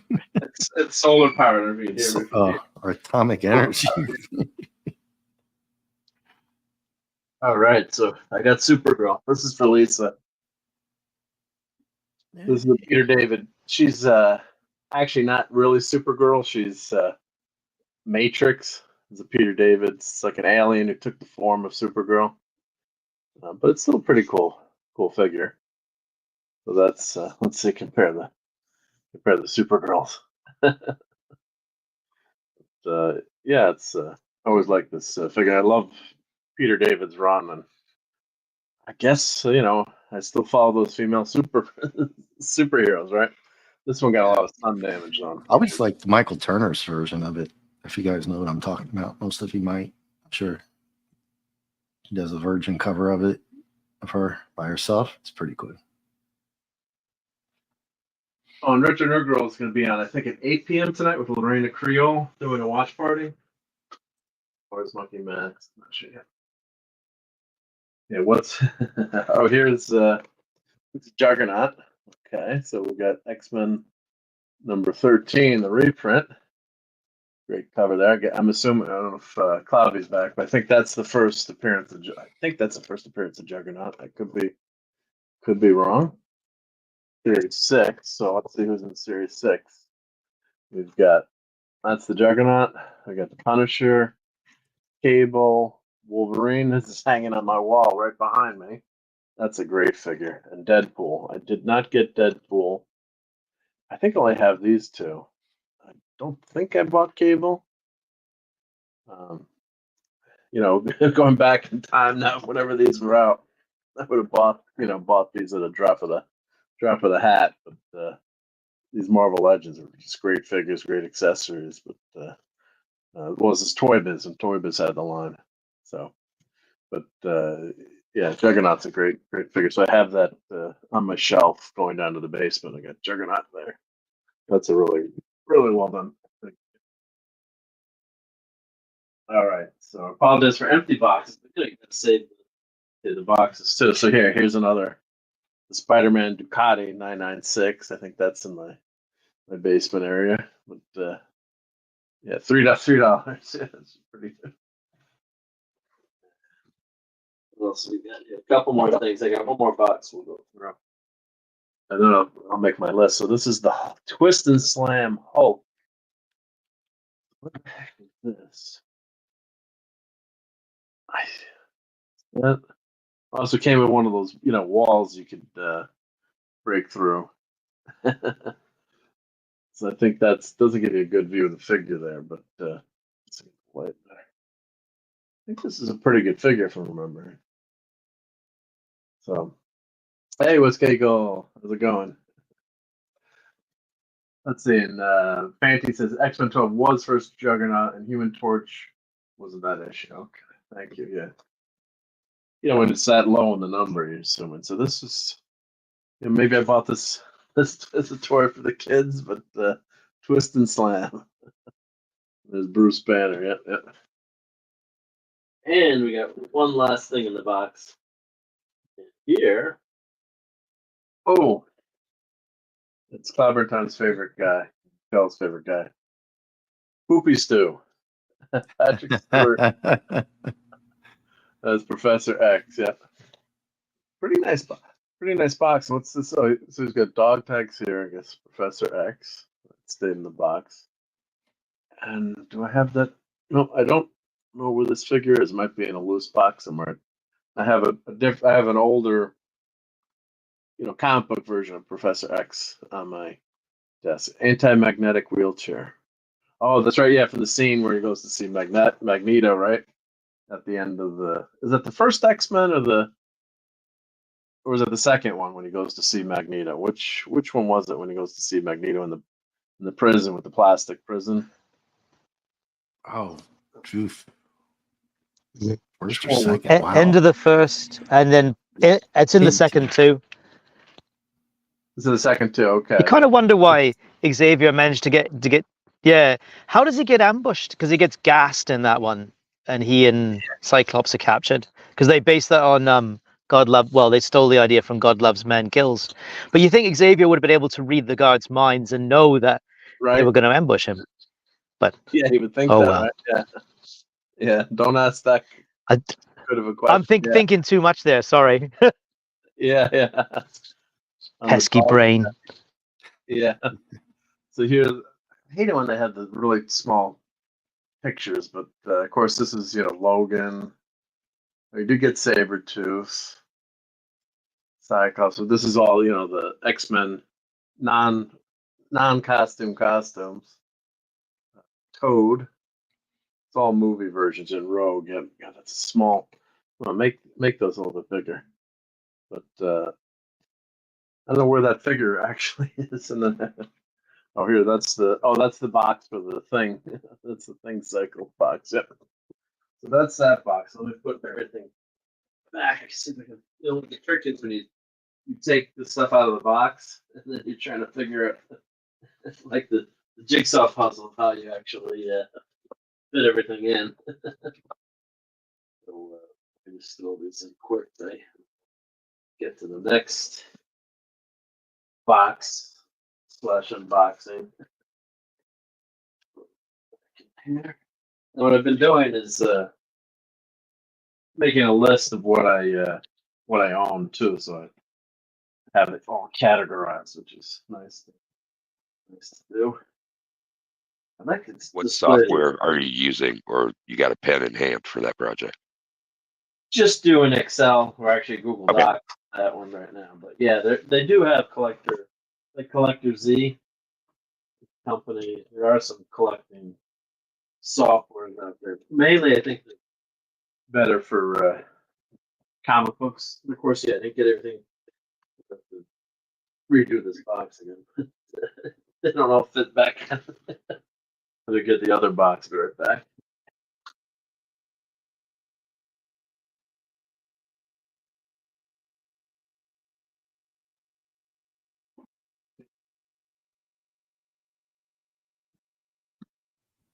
Oh my goodness! Sorry about that, everybody. I'll be in and out for a bit, but There we go. Here's another box of junk. Yep. This day. Oh, this is gonna be Clobbertown's favorite here. Sorry about that. I've been in and out, but no, all good. Yeah, I haven't eaten all day, so it's about time to eat. I'm having lunch, but I'll keep on mute. So, I mean, you're gonna love this dinner. Sorry. Like your favorite movie.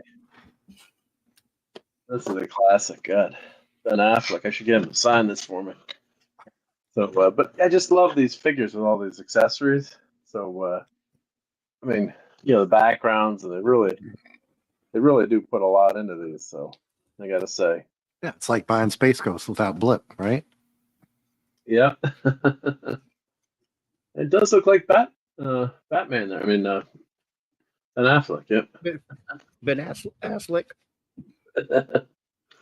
Oh, his hand. What's on his hand there? Did this color over time? Or is it supposed to be a glove over there? Looks that changed that piece. Oh wow, that piece changed color in the box. And this has been in the basement too. They kind of went orange. Wow. So this series, I think there were 2 different versions of this figure. I don't know what. Oh, now they're not showing them all. So you get another Ghost Rider figure, another Wolverine. I have this Wolverine. This is great. This Magneto I have, and I have this Thor. I think I bought this whole, or maybe I don't have. Maybe I have that other Magneto. Maybe I didn't. Excuse me, other Ghost Rider. Maybe I didn't buy 2 of them. But yeah, that Thor is on my desk. That's a great figure. That's a good. So I think they had him with a beard and without a beard, I think. And of course, this includes Daredevil 164, if you can see in the back there. Who is the artist on 164? Is that that's the Frank Miller? It's a Frank Miller. That's Frank Miller, right? Yeah. It was when Mackenzie wrote it. Sort of a look back into retconning a bit of the origin. Yeah. So a lot of these are empty boxes. I apologize, but still cool to look. So yeah, Punisher, Warzone number Speaking 1. of that Thor with the beard, by the way, I'm sorry before I forget to say it. Have you seen that Thor Destroyer 2 set? Yeah, but I don't like the Thor in that though. The Thor is horrible. But it's just letting you know that I think the price went down a little bit on it. But did it go down? The Destroyer. You might want to check. Might want to check the Walmart online or something like that. I'll check because the Destroyer would be great to have. Yeah. I don't know why they had to do that with the beard. Didn't make any sense at all. Yeah, that was silly. Yeah. Oh, so I do have. Yeah, this is in my basement wall or hanging up in the ceiling. Yep. I did get that Punisher. I think I have Beast. I didn't buy Elektra, but that's a darn cool Elektra figure, though. And of course, I did not buy Gambit because I don't like Gambit. No offense, anyone, but Gambit just. Me either. Not a Gambit fan, but yeah, that Elektra figure definitely. Like this is Marvel Legends. Does it say what series? Is that an Alex Ross painting, or is it? I don't think so. Looks like a painting. Yeah. Did I tell you what series? Oh, series 4. Wes Cagle. For those who just joining us, if you're a member, up at the top there's a pin link. You can go to the community page and you can join us. You can join Mark on the air. Yeah. Oh, Lord Fuss as well. LT. Yeah. So so I did get the Ghost Rider. Yep. So who likes Marvel's Monkey Max likes Gambit. Marvel always fails the character. Yeah. Oh, look at how cool this figure is. I mean, for $9.99, Series 3. Kind of mint in the box. Yeah. Never opened, obviously, but yeah, the kind of dirty. But God, look at the detail on these figures. Yeah, for $10 back in the day. I know. Is this? This is not Johnny Blaze. I guess this is Danny Ketch, or is this Johnny Blaze? I don't know. Well, this is Danny Ketch. Yeah. that outfit yet. But they're showing Ghost Rider 2. Oh, that's the new Ghost Rider. Yeah, new Ghost Rider number 2 with the cycle. Yeah, so you can see the cycle with the. Sorry about the. At least he's a rider, not a driver. Yeah. Sorry about that, LT. Hey, ladies, sorry about that, buddy. Let's see how they're in taxes. Yeah, I hope your taxes are okay. Yeah. So that's darn cool figure in the box still. Oh, I did buy the Beast. I'm forgetting what I have. So yeah, I do have the Beast. I have a lot of figures up on a shelf in the basement. So I do have the Beast. Yep. Is that Walt Simonson's art in the background there? Let's see. Number 3. That could be a Simonson cover. I can't really see it. That was glary. Let's see if I hit it out pretty easily. I mean, I can see why you would see it, think that, but I can't really see it that well. So it says there's the signature. Jim Lee. That's Jim Lee. Early Jim Lee, I guess. Yeah. Gosh, it looks a bit. I guess maybe the angles make it look a bit Simonson-esque, perhaps. Yeah. Oh, yeah. I would agree with that. Yeah. Yeah, absolutely. So is this the Beast miniseries, or it says X-Men number 3? What issue would this have been? Let's see.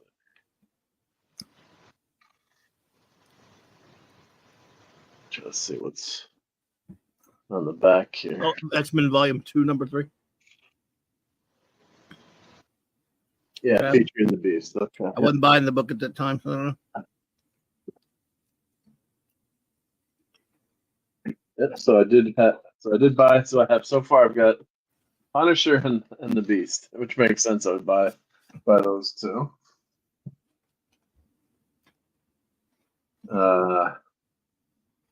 Toy Story Woody. So I have this on my desk at work. It's a Woody. These were cute. These were little Disney Magical Collection. Who makes these? I guess Tomy. I wonder if this is Japanese. I think that's the Transformers type Tomy company. They do the TOMY. Yep. Mm-hmm. Yeah, I might have it mistaken with something else. Let's see here. So we got that. And this is another empty box, but Series 6. Another Wolverine. That would have been... Oh, that's on my wall. Let's see if I turn the camera. Let's see if this works to turn the camera.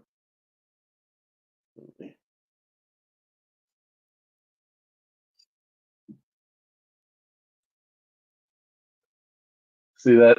Sorry, can't get the... Wow.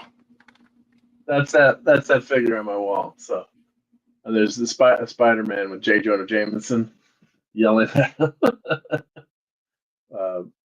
Not the best angle, but it's really cool because it's recreating a scene from the comic. So, and what's great about these, they make them with nail holes, so you could, they designed it so you could put it on the wall, and you got these accessories like that Spider-Man one is hysterical. Spidey on there, and then J. Jonah Jameson has a zoom in. Let's see. It's been webbed hip. So that's that figure.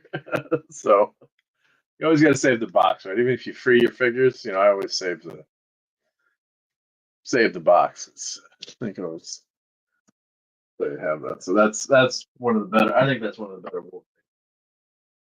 Wow, so these are all sorry, I'm guessing the rest is empty boxes, but this is Colossus, so it was a great idea to put the reprints in there of the comic. But yeah, here's classic. Yeah. What issue was that? 129. 120 something or other 9. 129. I can read the number there. Yep. Oh, okay. Yep. There you go. Right in the top. Yep. So this is Byrne. I'm guessing Byrne on this cover. Oh yeah, John Byrne. Yep. Terry Austin. So these figures are great. Yeah, it's got to be Byrne. This was. I think that's the one before they meet Dazzler. The next issue, I think. Yep. Dazzler's 1/3. Prime X-Men time right here. Yeah, it's the best. Yeah. So I have this obviously this is the Colossus figure that's that might be the first appearance of Kitty Pryde. 129. Someone check it out for us. Yep. This Nick Fury figure is just off the shelf. Awesome. That's the issue where Wolverine's reading porno mags in the shop. Uh-oh. That's true. Look at the page. I'll go find it. Yeah.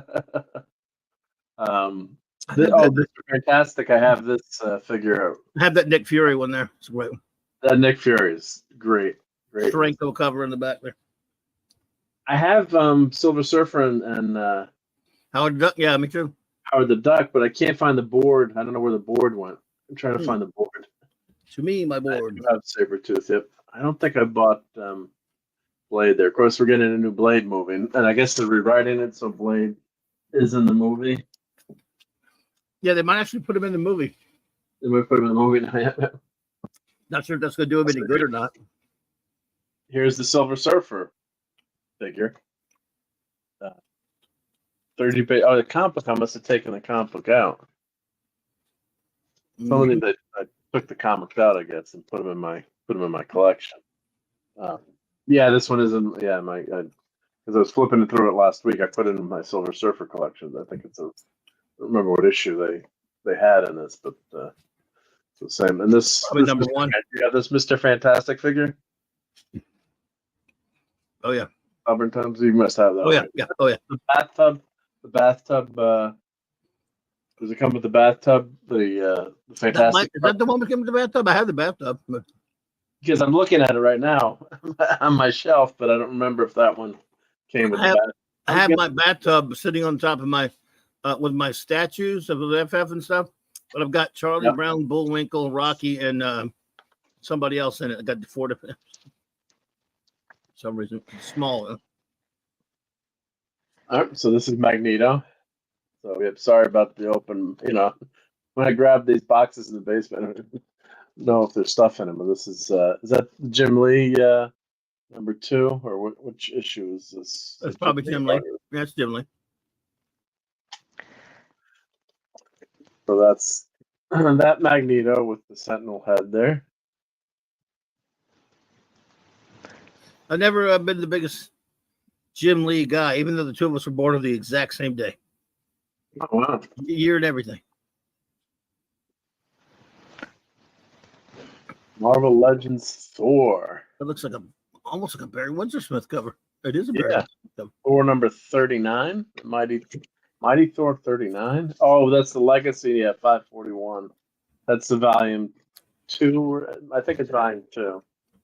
Yeah. Let me grab this figure off my desk because this is a really cool figure. It gets dirty even being in the box there. Yeah.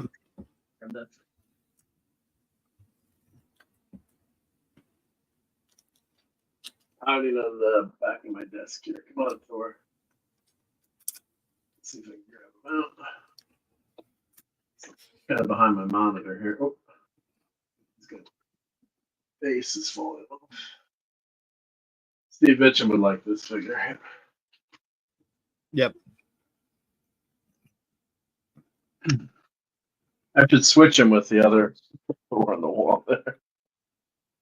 That's a fun great one. That's great. Yeah, it should. I don't think I have that one. You have this one, or I don't think so. Damn it! That's a damn good figure. Classic look for Thor. Yeah.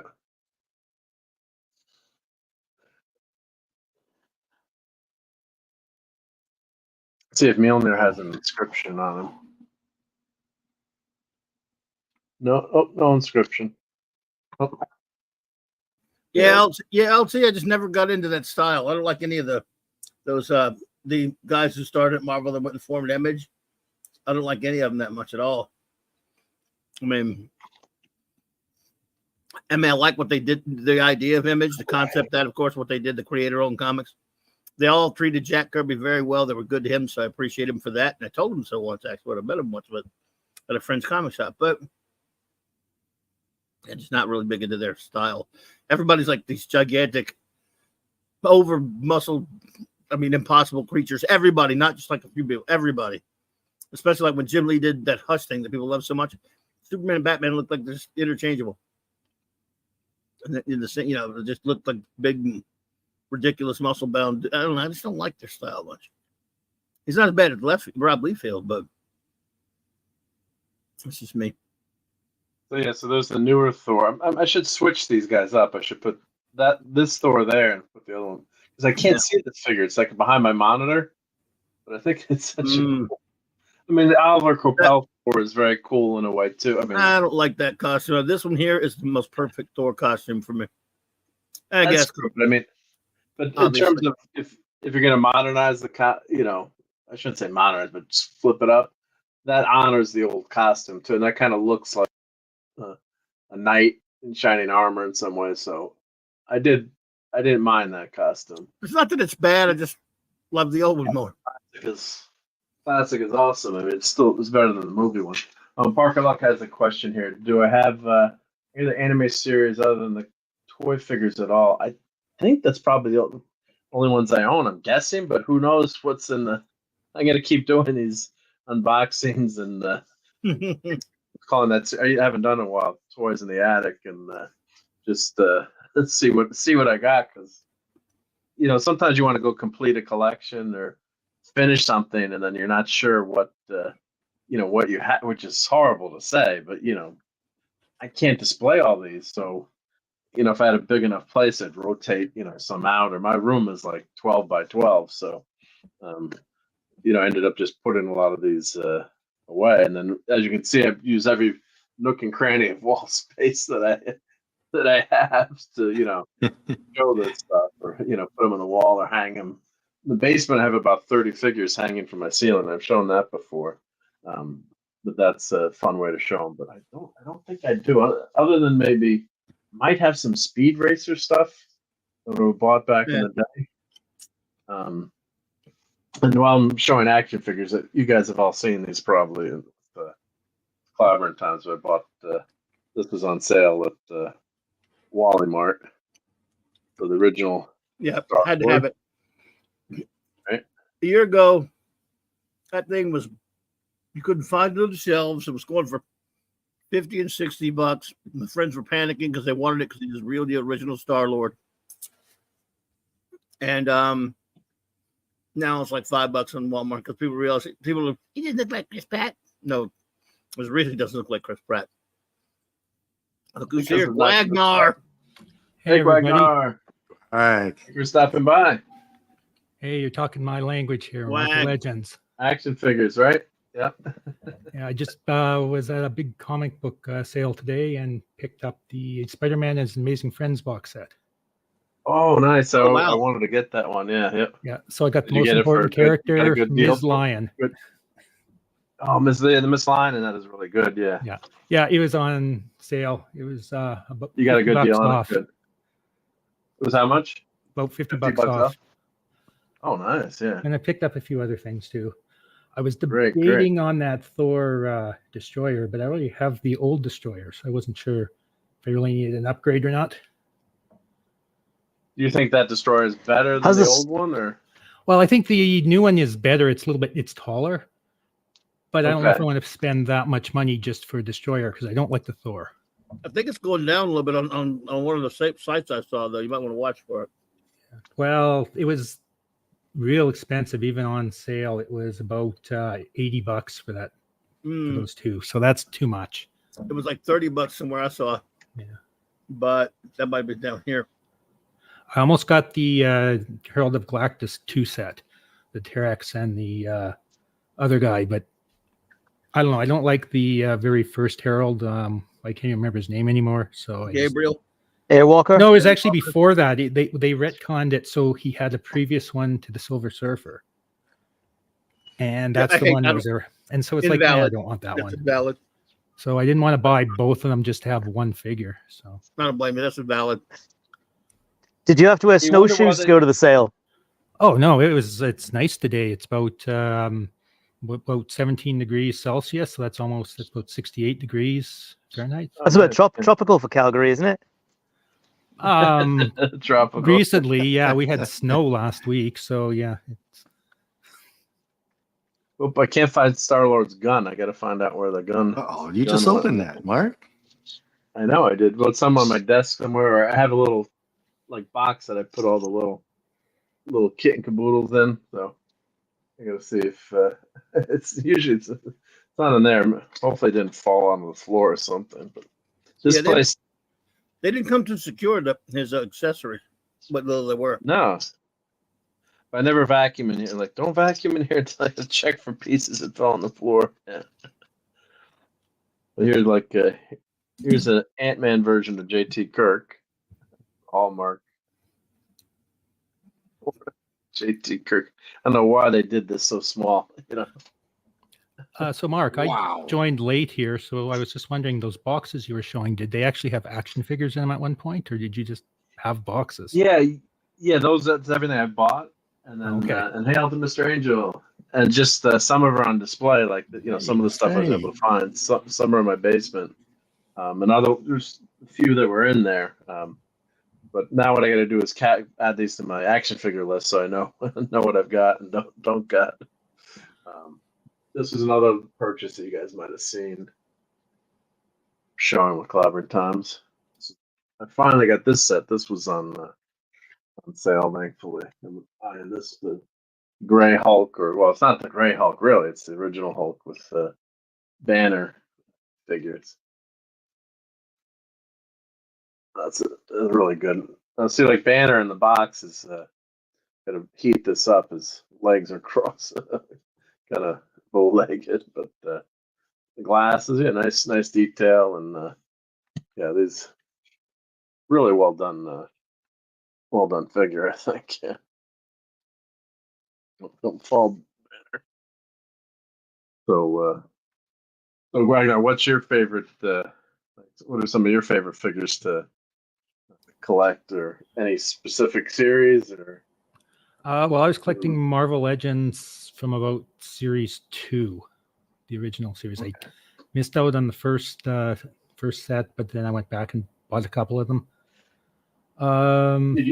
Did you buy the redos now that they've had, or the? Oh no. The like they had a Captain. I bought the Captain America one. I've been buying. I haven't bought any redos, except for occasionally I'll get a new figure that looks better, like the Scarlet Witch figure. The original one was just the most horrible figure they ever made, so I bought the revamped one when they released that a couple of years ago. Okay. But whatever, like they're so expensive now, though. So I'm really more choosy on what I'm grabbing now versus back then. They were like between $7 and $10 a figure. Like, yeah, it was cheap. Heck yeah, get it. So here's Ghost Rider. Yep. Because they had the nice backgrounds and they had the comic book and they had the figure itself. So for that price. Now you're lucky if you just get the figure with nothing. Yeah. And here, I don't know if you were here for that, but here are the two that happen to be in the box with the Legends of Series 3. You probably have that then. Well, did you collect any of the variants, or you just? Some of the later variants. I don't know. Some of them they just weren't interesting to me, and those figures like that one there, I gave that away to someone else years ago.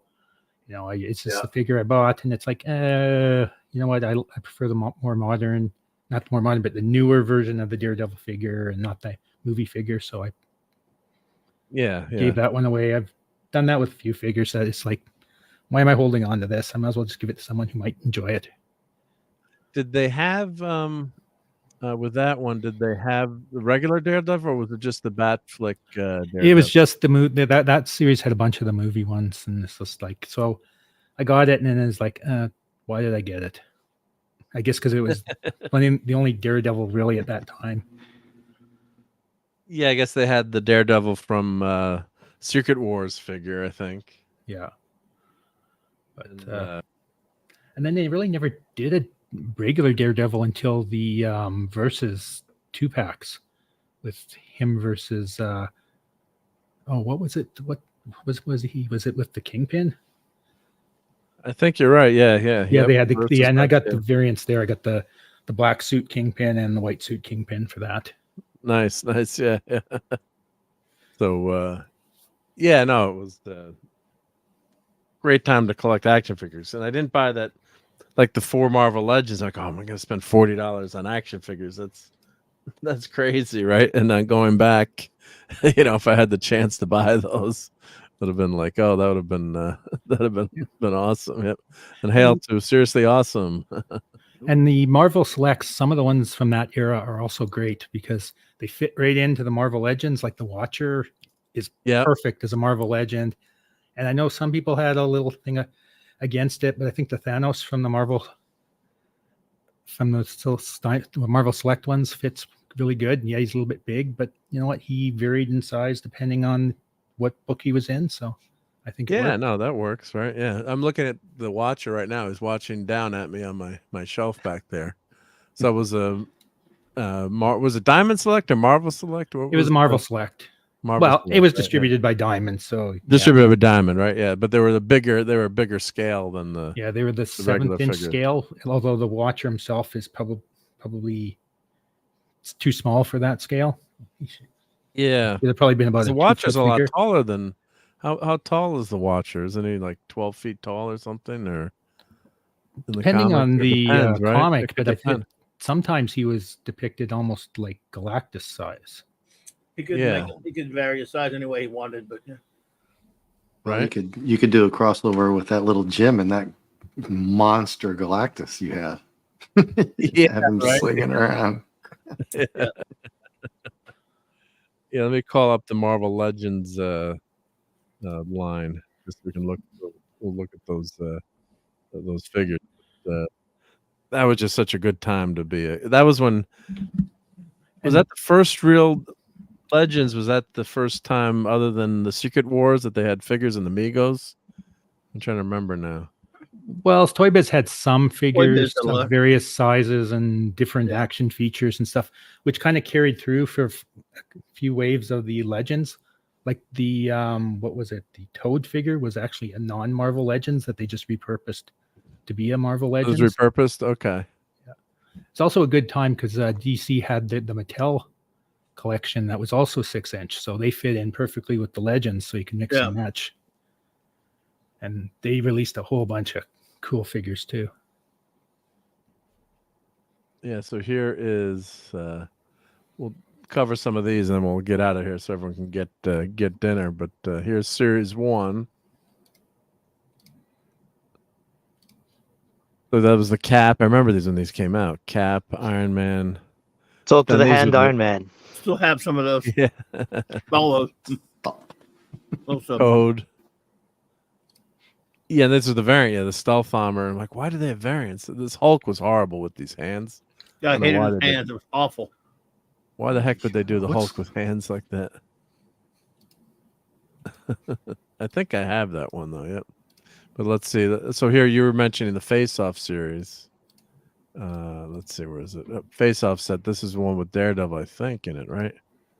Yeah. So these are cool. Yeah. So Baron Strucker, Red Skull. Yeah. So here's the Daredevil one you were talking about. Yep. Yeah. And gosh, Lex Luthor's put on some weight there. Yeah. For some reason, I like the Daredevil without his mask on. I like the one with his glasses and stuff. I don't know, just something weird, I guess. But I just use him all the time when I'm doing my pictures and stuff. I don't know if they have that one. Let's see, do they have that one on here?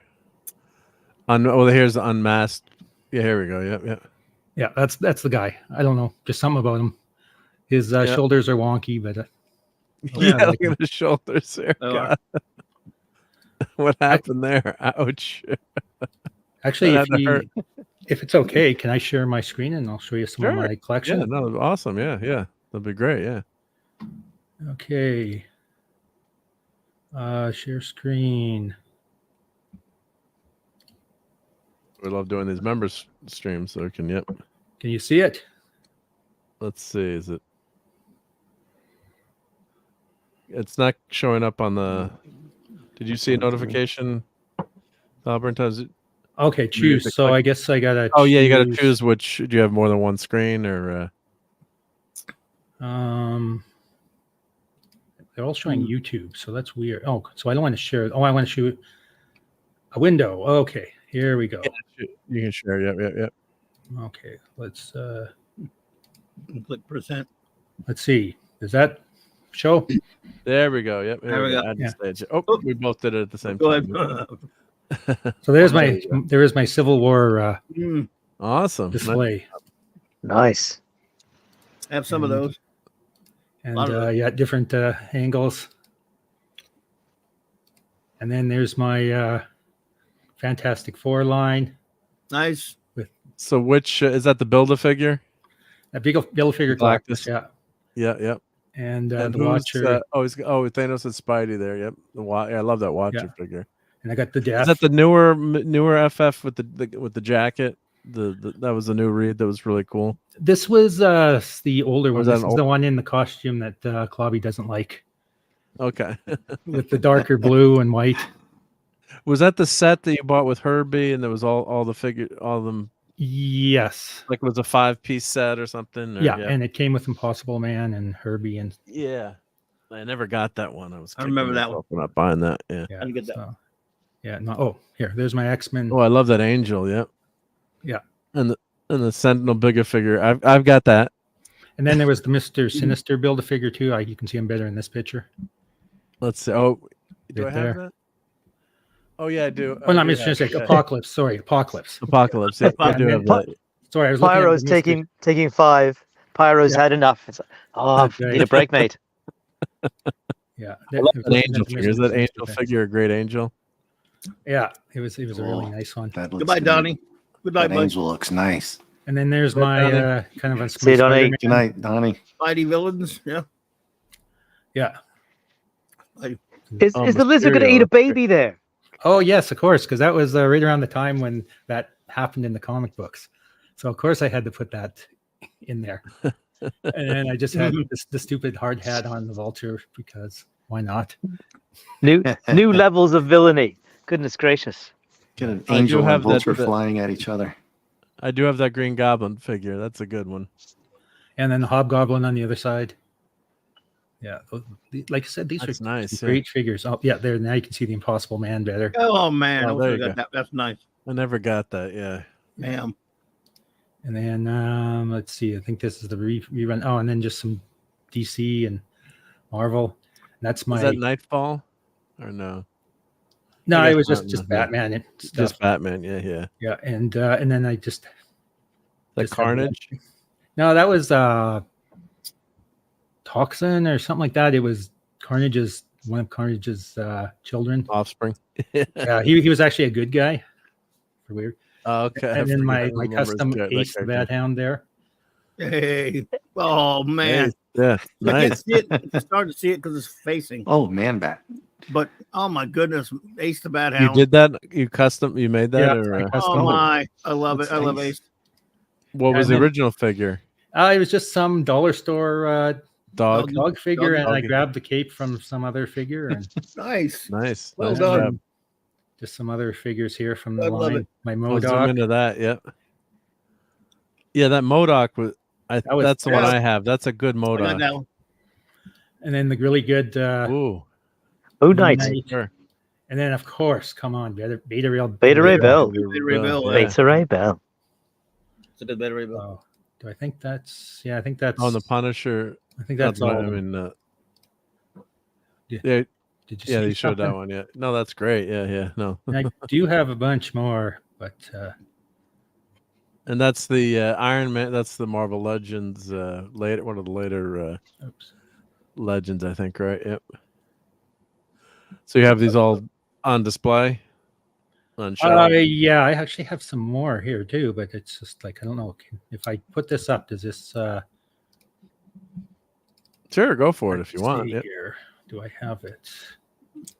I ended up running across that MODOK for $20 loose at a con a couple of years ago, so I had to have it. Okay, so now here's It would make a great sort of icon for YouTube. I think that the expression on that MODOK's face. Okay, Yeah. now how do I switch one, yeah. this up here? I guess. Or you can move it over to the other screen, or yep. Yeah, I guess I have to Close stop that sharing one. and reshare. Yeah, reshare it. Yep. MODOK clearly had a very good dental plan at AIM because his teeth are looking fantastic. I mean, look at them. Okay, so this is a slightly newer version of my Spider-Man display. I don't know if you can see it yet. There we go. Yep, gotcha. Ooh. With my Doc like Ock. The Ock there. Yeah, nice job. Yep. And my Jameson and my Punisher. And then did they do Doc Ock in the Legend line, or was that the Spider-Man line? I'm trying to remember. I think this now. might have been the Spider-Man line. Spider-Man line, right? Yep. Yeah, and here's I upgraded this guy because this was the Chrome version, and I got the other version later. That's the Scorpion, right? Yep. Yeah, because I didn't. Is that an old school Punisher from the really from old line? Yeah, that's that's probably the best one of the bunch. And then that's the old 5 1/4 line. Yeah, yeah. And there's the Daredevil and Venom and the Rhino that I got later. And nice. Yeah. I just picked up Hammerhead, the new Hammerhead that came out. Does Vulture have a hard hat or something? Oh yeah, he does. Like I said, I have a hard hat so I just put it on random figures. So he is the lucky recipient. Okay. Well, he is flying. It's dangerous to fly like that, so he should have a helmet. He's old. He's the old man Vulture. Later they had a younger one, right? So. Yeah. Okay, and then hey Lisa. Lisa. And then I got one last set here. And then I'll let you guys all go here. I love Spidey's curled in the fetal position. He's just had enough. Spidey says, fuck it. He just got beat up by Thanos, so hey. Okay, so here's just kind of my last little set of... Pardon my language, sorry. It's okay, yeah. So Giant Man. Yeah, that was an awesome figure. Yep. Yeah. Is that that's a Build-A-Figure, wasn't it? Or... Yeah. The previous one was like I don't know, he was about 9 inches tall or something like that. So he wasn't really a giant man. Yeah. I got one from the Avengers #1 set that they did. But it's not that big, as big as that one. Then the old Captain America with the shield. Yeah, I have that one. I have most of these here. I like that old school shield. Yeah. Yeah. Is that the new Scarlet Witch or the older one? That's the old one. We were with her 5 o'clock shadow. Mine broke into pieces, but yeah, still have it. And then her legs are not good there. Yep. And Hulkbuster, Iron Man. Yeah. I can't find my Ant-Man where he went. Might have fallen behind my desk. I had the same problem, but I did find him, and I got the little ants and everything. I saw the ants on the desk, but I can't find the Ant-Man. So, yep. Oh, Lisa, that's a different Supergirl I was going to show you. Yeah, we were showing that today. Yep. And then I just had some cartoons that I had done like that. Given time enough to prepare, I can be. Oh, what just happened on my screen here? Yeah, that looks good. Yeah. And then. Oh shit! Whatever. Classic. Yeah. So nice. Very cool. I'll give you back your screen here. I could go on for hours. I've got just so many pictures and stuff of these guys. Well, if you did ever want to do that, come on and just do show Wagnard's figures. That'd be cool. Yep. But here, let me just show Lisa. Well, and we're gonna. Sorry, Lisa just got here, but I think we're gonna head on out soon. But yeah, this is not paint. This is Peter David Matrix Supergirl. So that's action figure. So I didn't paint that one. And then here's the Supergirl that I still have to paint. But is that Supergirl? Gosh, she looks angry. That as Matrix as Mattel figure as well, didn't they?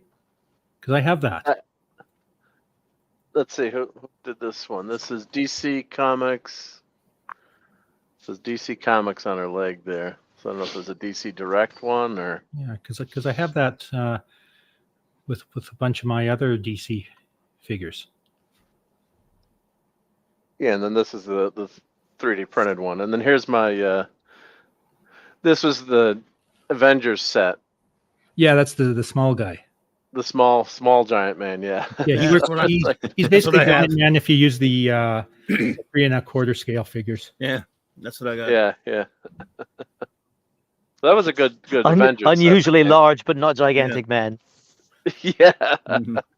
Yeah, because it came with it came with like small Avengers #1.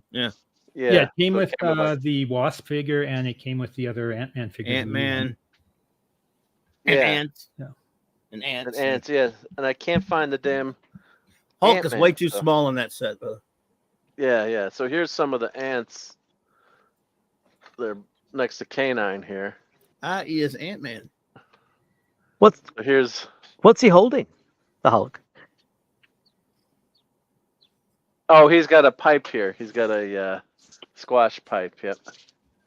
Oh, is that from the very little known run of Hulk as a plumber then? Yes, Mr. Fix It. So, Mark, just a question. So, Joe, fix it. Joe, the toilet's broken. I'll fix it. Do you have an issue with some of your Marvel Legends fading out? Like I pulled some out of a box I had in the box for a couple of years, and the paint on some of them had faded. Yeah, well, the Daredevil figure, the hand actually faded really differently. Because I had that problem with my Silver Centurion Iron Man and my Galactus figure, where certain pieces just faded out. They're way lighter than they should be. Hey, Max. The pieces are falling off. Max Redstall, the Lord of Limericks himself. Some people call that leprosy. I hate it when that happens. What's up, Max? Hey, y'all.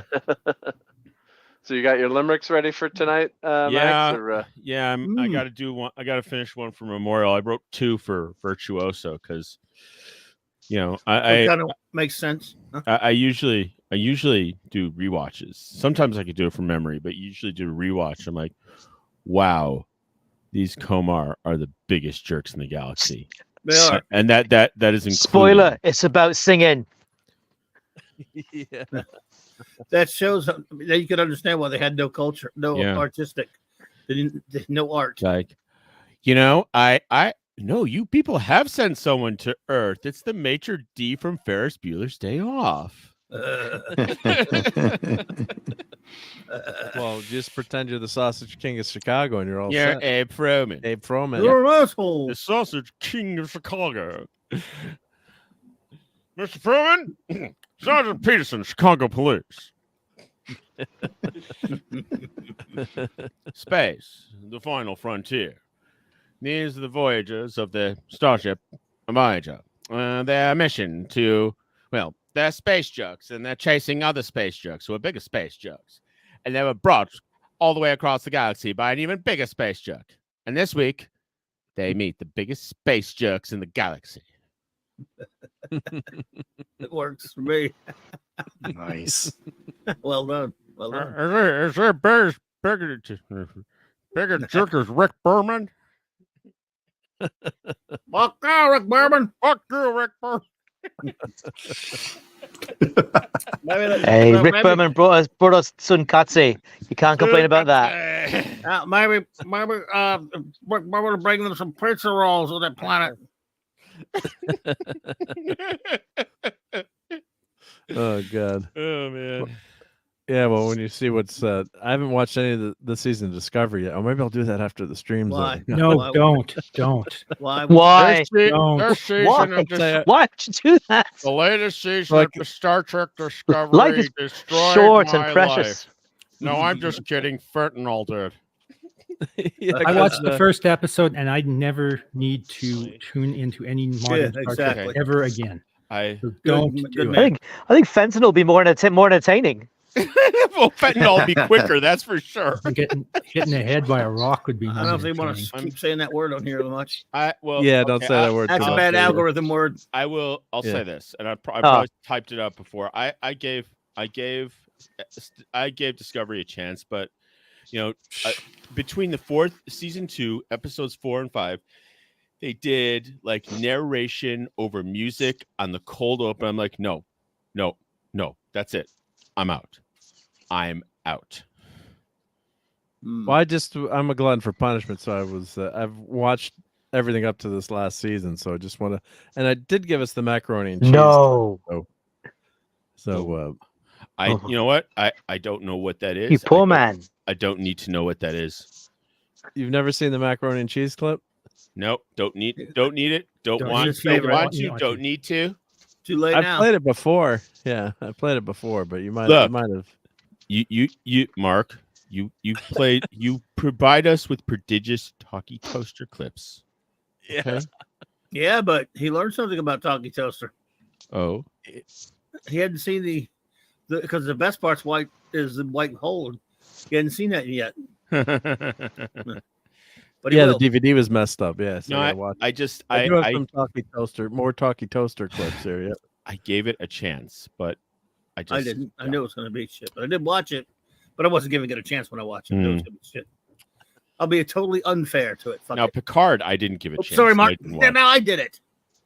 There you go. I should know better. This is cruel. It's Look, just cruel. I'm busy. Oh, you're not busy eating toast, are ya? Yes. Thank you, Mark. There you go. Yeah. I'll see you toast on the fires of hell for this. Did someone say they wanted toast? Shut up. I don't want any. I mean, the whole purpose of my existence is to serve you with hot, buttered, scrummy toast. If you don't want any, then my existence is meaningless. I think toast. I'm trying to. It's like I think my favorite one currently is I toast, therefore I am. Yeah, did I play that one just yes. here? That's not right now, but yeah. Well, I can play it right now. Why not? Yeah. Why not? I toast, therefore I am. Will you shut up? You shut up. To toast or not to toast? Shut your grill. Yeah. There's something burnt in the state of Denmark. Denmark. So it definitely was not. That was disturbingly. That was disturbingly not delicious. Please don't say that. You better explain it at least. Dude, why do you even have that? Wait. Let me guess. It has something to do with macaroni and cheese. Yeah, but he has to explain it for you to get the full meaning of the idiocy. But does he really? Yes. Sorry, I ordered mac and cheese on purpose. I'm trying new things because my comfort zone has become uncomfortable. So I almost fell off my chair watching that scene. I'm like, so she's supposed to be like the next Starfleet officer. Becoming a captain. I understand the underwhelming nature that is Tilly, even in the mirror universe. Not just Tilly. Any character like that wouldn't be in Starfleet. I mean, that's what I'm saying. That's how bad these people are. She was actually good in the mirror universe in terms of the acting, like trying to act like a badass. I'm like, what the hell happened? I'm like, this character, she can actually act. I was like, what are you doing? She was actually mildly I don't know. Fairly cute at first. In the she was Discovery, she's like she was convincing as a psychotic murderer. Nice. Yeah. Well, she was. Yeah. In the regular Discovery universe, she's like the mirror version of Barney Stinson from How I Met Your Mother. Yeah. So, but it's no. I'm just when I was watching that, I'm like, I can't believe that's actually made it to TV. But then again, I could. So I mean, I hear seasons 1 through 4 made it to TV. I was talking to a showrunner. Very funny story. Long short.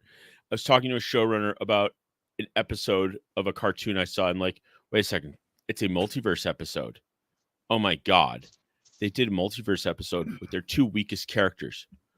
Only Rick and Morty should be doing multiverse episodes. Not because multiverse episodes are great. It's because multiverse is what Rick and Morty is about. And they've ruthlessly done it. I mean, they've done it throughout, and they are ruthless about their continuity. Yeah, well, it makes sense if you do it. Yeah. Yeah. And you go with it, right? And it's but God, I mean, it's just that just Discovery was just, we probably talked about it too much, but it was just so bad. It's like, how could you even, not? I mean, it's just this all the proof you need, right? It's like I think they have like the 1,000 chimps hooked up to the 1,000 typewriters, or maybe a dartboard. Come up with, right? Yeah, the 100th monkey. I'll take those. I'll take that instead. It was the best of times. It was the blurst of times. Yeah. I keep telling you, someone is hiring those chimps from the Career Builder commercials. Those guys are professionals. Right? Those guys are professionals and they got great agents. But it's just been one huge disappointment because actually, I think everyone did watch that first episode. So then once they watched and just realized, then I think Raquel made it maybe like 4 or 5 episodes. Well, it was free, Yeah, I didn't make it gonna past watch the Klingons. As soon as I saw, we're still talking about Discovery. I remember as soon as I saw the Klingons, I said, "I'm out. I'm done." I watched that was it. Wait, episodes. So I'm sorry that the Klingons have the dead people outside the ship. The Klingorks. How is that sound engineering? How is that sound engineering? Please tell me. Right? Yeah, nothing made sense. Or that sonar in space, right? Remember that one? Yeah. And then they had Mikey Spock had had the phase. She grabs the phaser and she's got it pointed the wrong way in one of the clips. And they didn't catch it. It's like I could see, like, as an actress, you're rushing, you grab something, like, just and it happens. But you hold the phone upside down. It's like no one caught it. It's just crazy. Yeah. It's just that, I don't know how many of you like actually watch The Walking Dead, but like Shaniqua Martin Green can like do much better. Oh, I did watch everybody in Discovery could do much better. Well, yeah. Because I did watch The Walking Dead up until Glenn, the Negan showed up, and and I've read all the comics. I own all the comics, but I knew it was coming, right? But I was hoping they would change it. And then around that time, my dad was sick, and I was just like, I just don't want to deal. I just don't want to deal with this depressing stuff. Oh, that's my daughter calling again. Let me grab that. If you could take over, Clobber Times. I got you. DJ had a question for everybody. Okay. Yeah, panel. I've caught Discovery, and I didn't even know it existed, so I got to digest, form it.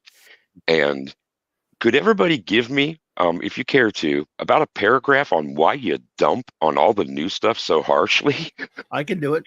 Well, if you've caught it, there is no clinical cure. Amputation.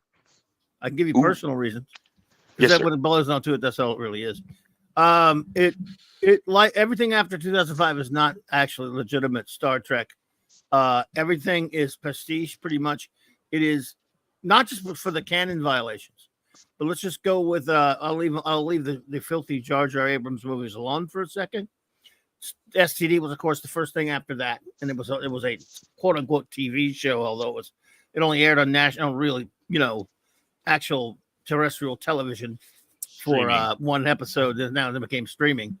Anyway, okay, it absolutely automatically it is set 10 years before the time of Captain James T. Kirk, and yet the technology looks so far in advance, and they totally shit all over everything to do with Trek immediately by giving Spock this human sister that we never knew about, who is better than everybody at everything. The Klingorks, they totally changed the Klingons. They took every opportunity as fast as they can get that stupid pizza cutter out into space to violate every bit of canon that they could. And then everything is dark. Everything is it's CW direct. It's all people talking about their fifis and halls. It's all it's war. This bitch should have been put under a jail somewhere. She started a war that caused zillions of deaths It is absolutely antithetical to everything Gene Roddenberry stood for with his vision for Star Trek. It has nothing. It has no Star Trek heart, no Star Trek soul, no Star Trek intelligence. It's written it's seemingly by and for 4-year-olds. It is written on a level that is so pathetic and so horrible. Look, I enjoy the kind of the mindless, fun pew pew stuff as much as anybody.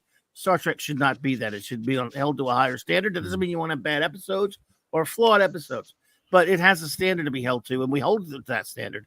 This is not a show about, humanitarian future where we have this, granted, far-fetched idea that we're going to actually survive that long, but Star Trek's about hope. It's one man's dream and vision about if we do make it into a better future and we become a better people and we're out exploring the stars. We won't be perfect, but this is about our journey out there. This is nothing to do. This was about activism. The idiots making the show turned it into an activist platform and admitted it before the show even aired in 2016. So everything about it is violating everything to do with what Star Trek is about, in addition to being unbelievably, laughably, horribly bad television. Quote unquote, I use the word television in quotes. And there's no continuity. I mean, so we loved it. Yeah. Okay, pause for a second, because I know Clobby's voice, but I don't know the voice that just started. And Clobby, that was about mic drop when you finished on that one. So yeah, who's going to go next? It was a ramble, but go ahead, Max. Oh, it's Max Redstone, and hey DJ, it's there's other things. There's just quality and believability, and just to build on what Clobby was saying, is it doesn't have to be canon, but you can't embrace and build off a canon at the same time that you take a crap on the canon and say that you're so much better than it. And this has been the sad trend, in my opinion, and many others, that's happened with sci-fi, with Star Trek, with Star Wars, with Doctor Who, that a social agenda has taken the first spot over character development and story. And along and that just goes along with everything else. Indeed. Along with the stories are just I mean, if you want to try to do that, I can't stand that stuff, but then you throw on top of it all, you've got horrendous stories that just don't make sense. And they for example, the whole point of series I think 3 was, or season 3, with the dilithium and exploded and blown up. Oh God. But in season 2 they forgot, and that's one of my other favorite scenes. I was just thinking how I could clip that, where Tilly is running a race on the Enterprise, or not the Enterprise, the Discovery. And she stops for like 5 minutes to like talk to this invisible ghost girl who can finds out that she can eventually, she's a princess somewhere, and she can fix dilithium crystals. Oh God! And Tilly comes back, and then Tilly comes back and wins the race. So what I want to do is I got to clip that and just do like a fast forward, like how long that Tilly is not running, and then like how she catches up. And I rewound it. I'm like, did she just win the race? And she comes back and wins the race. And then the other she got a participation trophy. Yeah, she won. She actually ended up winning. And then they forget that this person had created, this scientist had created this technology where they can fix the lithium crystals. And they forgot the Romulans use a black hole singularity to go faster than light speed. Captain, I think that Tilly went through a variable physics, a spot of variable mass physics somewhere in the ship. What are you trying to say, Scotty? She's expanding, Captain, and there's no way to stop it. Right. By the way, Discoveries, as one of my calls it, Discoveries. STD is horrific, but so is P Hard all 3 seasons, no matter what anyone tells you, in my opinion, anyway. And so Strangledude Worms is actually more disgusting because it is more of a direct screw you to Star Trek than any of them. I mean, it actually shits all over real Trek.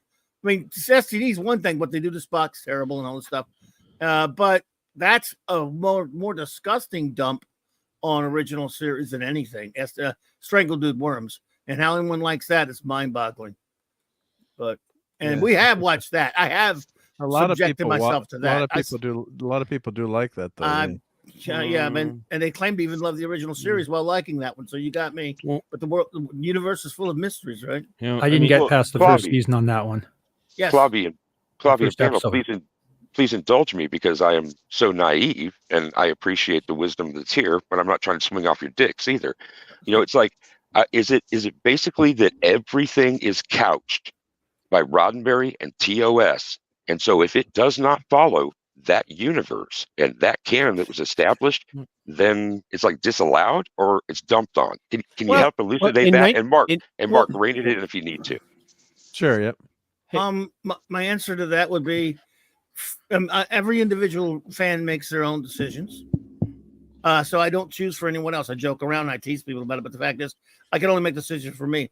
Yes, you should stick true to his vision, but it doesn't mean you have to do look, there's some episodes of some of the other later iterations of Trek that I might go, yeah, you're right. That kind of does skirt a little bit of Roddenberry's vision, but I still thought it was a really good story because it didn't really destroy it. But also, Strangled in Worms isn't just doing that. See, STD does that.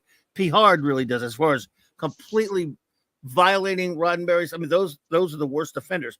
STD is more a direct slap in the face and insult to the original series. Not STD, I'm sorry, Strangled in Worms, because it is actually taking place on the Enterprise before Kirk gets there now. And now they've had the nerve to make a little Weasley version of Kirk to put him on there before he ever becomes captain.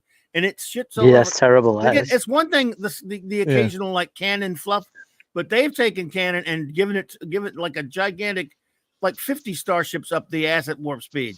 Everything. They've absolutely showed no respect for the slightest bit. In other words, giving Spock the stupid sister and all that stuff in STD with what's her name, Michael Burnham, and that's horse hockey, and it sucks and it's stupid. They have gone so farther than that on Strangled in Worms in terms of violating Spock and the rest of the Trek canon. The list in the first episode, the list goes through the roof. What they did to Robert April, but I won't get into that because we could get into trouble. Spock is the worst example of it. He never ever met T'Pring except for the one time when they were arranged a marriage when they were kids. It goes on and on and on. They've done as kids. Yeah, as kids, and that's it. Chapel shouldn't be on there. Uhura shouldn't be on there. Mabenga shouldn't be on there. It all goes on and on and on. Kirk should never have met Spock or Pike before that. It goes on and on and on. They just don't care. It's a bad show. Added on that, it's written like by morons. Well, if Claudia, if I could take like a little bit more holistic vision, canon isn't. It isn't like the stone tablets that Moses brought down from Mount Sinai. It is when you sit on it that much. Yeah, okay, clobber time. You're saying no. It isn't law, but it's supposed to be a guide. And if you look at as a fan, if I look at it was Star Trek was written and originated in 1966. The world was a differently complicated place in 1966. We were pulling back from the brink of utter annihilation with the Cold War. We were in Vietnam. We were in a civil rights struggle here in this nation. And there were a lot of very complicated things, and they were not entirely optimistic, to say the least. So Gene Roddenberry had a crew that, it wasn't 100% representation, but he had a lady of color. He had an Asian man who had, and eventually he had a Russian. And you had this vision for the future. A Hispanic admiral. Exactly. It was a vision for the future. Black Commodore. And where we learned that even though we went to the brink, we made it back, and we learned from our lessons. Right. So it was not exactly utopian, but it was a positive vision for the future where we had learned and it wasn't excluding all the nasty icky bits, but they weren't front and center. It wasn't. So it was always science fiction. That's. Yeah, I mean, I think that's what we do get some new shows that are good, but it's few and far between. Yeah. Fallout was enjoyable, and Cobra Kai I always mention. But Stranger Worlds, what they did with the Gorn, for example, and horrible. I've got that. The dancing Klingons, right? That's one thing that's a funny. You just delete that episode. But I mean, just the way the characters interact, it's so modern-y, which is not a great word to use, but just all their feelings and talking things through, where those classic TOS exchanges, or for example, in the Doomsday Machine, when Spock is arguing with the Commodore about you may file your grievance at the next starbase when we're there, provided we survive. But just matter of fact, they're not talking about how horrible they feel or this or that, which is you can do that in in terms of the Cage, when they do that in the Pike is talking to the doctor in his quarters privately, but not in front of the rest of the crew. So there's so much that's gone so wrong, but you always got the classics that you can go back and really watch. And then I guess DJ, you had a question you wanted to ask, I guess, or I don't know if you got we're just answering going on just now. And it kind of I'd like to segue from what you just said. Two things. Do you think it will ever create a nostalgia in TOS fans? If this is my second question kind of point, what if this is what allows that universe and that franchise to continue? Despite not. Well, then I hope it doesn't continue. I hate to say it, but I really don't want Star Trek to continue like this. I don't either. For me, the biggest problem I have with the new series is I like some science in my science fiction. Like, there's nothing here like he was talking about season 3 of Discovery, where all the dilithium was destroyed because this kid who was born on this planet cried and it destroyed it all. Like, what the hell kind of science is that? Like, that's like none. And it's all feelings and emotions. Like, I wrote a review of the first episode of the new season, and my description was a party scene where they discuss feelings and emotion, cut to a scene where they discuss their feelings and emotion. Now an action scene followed by feelings and emotion, and then more feelings and emotions. And then, it's just on and on and on. It's like, no, you can have some of that, but not 90% of the episode. We'd like some science and not action that means something. Yeah, action that means something. Like them crashing their ships into a planet and enabling their force fields to stop an avalanche that goes horizontal. What universe is this? Like, some story, but that's just the tip of the iceberg to all the stuff that they're doing. It just doesn't. It's like, it's offensive to people that have been reading and watching and listening to science fiction for 40 some years or more. And I just if this is how they get carries through, I don't want to see Star Trek anymore. I'll just keep the original stuff. Don't put Clorox in my coffee when I ask for coffee, and then tell me that it's my fault that I don't like Clorox. Thank you. Exactly. Well done, Matt. That's right. That's what people like Alex Klutzman do, and they've watered it down so much and dumbed it down so much. People will take anything with the word Star Trek on it. So I'm going to have an appeal for somebody, but they'll do really horrid, crappy shit in it. But if they have enough key jangling, like they have with a garbage like P Hard season 3, which is ultra trash, but it has all the key jangling, people, and they'll give them a little nostalgia and member berries. They'll suck up anything. So. Yeah, it's just been a big disappointment. You know what's really egregiously wrong? Sorry, I was going to say, I'll be really quick. What's really egregiously wrong with Discovery? Well, what's really egregiously wrong is this, and you can sum it up. So you've all seen, I imagine, the TNG episode, The High Ground, which is an exploration of terrorism. Yeah. It's about terrorism, but it plays out both sides, both from a terrorist point of view, hostages point of view, the government that's under threat from a terrorist point of view, because Crusher and Picard are taken hostage, and So get that's banned. And the issue. So But what one it time doesn't, Melissa Snodgrass got it right. Sorry, go on. True. yeah. But what it doesn't. Oh, I saw a movie with her yesterday. Total Recall. Anyway, but what it doesn't do is it doesn't tell you what to think. It doesn't tell you this point of view is correct.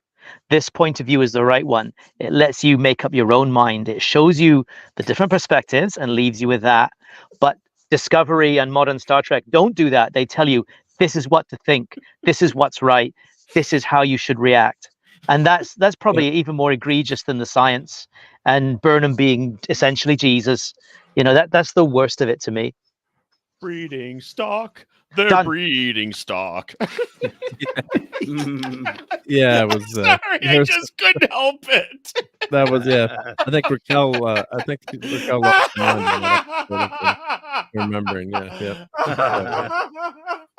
So some on panel would say 100% garbage, don't want it to continue, sort of thing. And I'm vibing all of this, and I don't have any contrary thoughts or opinions so far, kind of thing. And I also shouldn't have a strong one, as it is, right in here. So what maybe is the 1% that is good that you've seen in the new stuff? Just like one little thing from each that's a nugget or you got that right, but you effed up everything else. Pike, and I've said I've watched, of Discovery, Pike in season 2. Like back then, I remember watching, Friday Night Tights or The Rock, and people saying, "Well, why don't they do a show with Pike, on the Enterprise? It'd be much better." But the problem was, it's the same writers because, once in a while you get a glimmer. Like sometimes you get a glimmer for a few seconds, like, oh, I could see that being, Christopher Pike, but then it goes off on the deep end. He was written like one of the only adults in the room too, relative to the other characters. But they don't get enough of it right. That's the problem. Like I'm open to showing new Star Trek, and I wish they get away from the prequels and just to continue past the next generation. But the problem is, I think these modern writers, they just can't write the characters correctly. Not even Gene's vision or Gene, what would Gene would have in Star Trek is one that's one separate issue, but just not even getting good stories. Or with the Gorn, it's like, how could you just come up with a new race or have them just meet the aliens then, right? Quote unquote the xenomorphs, if you're going to go that route, if you're going to turn the Gorn into xenomorphs.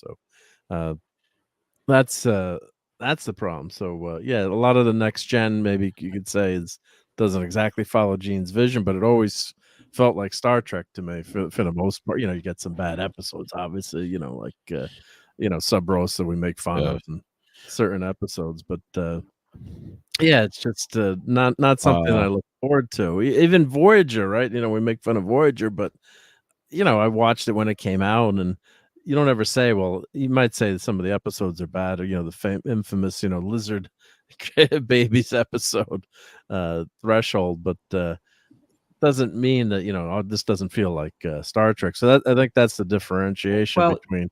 Even the worst episodes of Voyager have some little nuggets, some little kernel of Star Trek in it. Like it's just maybe a little bit, maybe just one scene, or maybe just the opening credits, or maybe just one thing, but there's something there. But the new one just doesn't have anything. Like they have the names, and that's it. They just play lip service to Star Trek. It's not Star Trek. There was one good thing about Star Trek Discovery. That one time when Harvey Mudd went over and bashing him and wearing the crew over and over and over and over again. In retrospect, that was kind of fun. That's and then them using the tribbles as a food source. Yeah, then I didn't get that far. Gentlemen, these are perfect examples of exactly the thing I was asking. I'm glad that there's a robust discussion. Mark, I don't want to have started something that's going to stretch you too long for your program. I'll answer. I'll give you my answer real quick. Zero. There's nothing ever been anything, not one redeeming quality of George R. Abrams' Drivel Trek, bad reboot, Klutzman, any of it, but. I will say that my knowledge is slightly incomplete because I only watched the first 8 or so of the first season of STD and never needed to again. But I've watched all of P Hard, all 3 wretched seasons. They're all trash. His 3rd season sucks, no matter what anyone says. Again, just my opinion, of course. Strangling Worms is the most offensively horrible because it trashes the it's a piece of absolute dog crap that attacks the original show even the most. Other than that, I've not seen Lower Decks or Prodigy, or Proctology or whatever. And I have no opinion on those. But so yeah, it's all filth. It's not real Trek. Never will be. I have written a spec series finale where Kirk Thatcher comes on and plays the song that he played on the boombox on Star Trek 4 in its full form, which is on YouTube. And then, someone unalives the rest of the crew and fades to black. Yeah, but they already brought back Kurt Thatcher in that. So bring him back again. Season 2 of PR, they did that. I'll tell you one thing that I don't hate about one of the new series: the end credits music on the first 2009 movie. That's it. Oh, and the music. I never hold the music to any standards. I mean, they have good people doing music from time to time. Michael Giacchino. Yeah, he's good. I feel like Man of Steel has probably one of the greatest soundtracks ever, I think. Man of Steel. Don't go there. But I love the soundtrack. It's phenomenal, that album. I mean, the soundtrack is... I listen. Me too. Not Superman music, but it's good music. It's great. It's great music. Clubby flashbacks. I never really hold anything against the music. Yeah. You know, the composers. I'm going to lasso that because I was going to use it during the discussion, and I'll tail end them here if you don't mind, guys. And that was the parallels that I see in the recording industry and because it's a special thing for me, guitar manufacturer. So when you were showing the figures and the color changed, I was like instantly, Les Paul gold tops, they fade to a green. Antigua gets that much darker. So I was just like, okay, material change over decades and decades kind of thing. And I realized that wasn't a really vintage kind of toy. And in bands, it's a perfect example. It's a almost perfect parallel. When the early stuff is the good stuff because you've been building up everything that is your artistic expression, and it explodes in your first album or your first 2 albums. After that, I'm not going to get into the slump story so much as take you right to the end of it, which is losing key members of the band. It's not going to be the same. You go there and it's a different person. And when they do that with the lead vocalist, I'm almost pissed off. So I really do appreciate everything you guys have shared. And I got some food for thought, and I'm looking forward to more. I'll pass it back to you. Yeah. Thanks, guys. I will say, go ahead, Mark. I just want to say one good example of that is Matt Lauer was interviewing Robert Plant and Jimmy Page, and said, "Well, why don't you?" And they were, it was about when they were getting back together for that one special show, and they were saying, "Well, you could never replace John Bonham." But then Matt Lauer kept asking, "Well, why don't you just get together with another drummer?" He's like, didn't you just hear what we said? It's just, even with his son playing, it's just not the same. It's not the same band. So that's why we chose to end it. And I'm glad that they did. I mean, as much as I love Led Zeppelin, but you can't replace.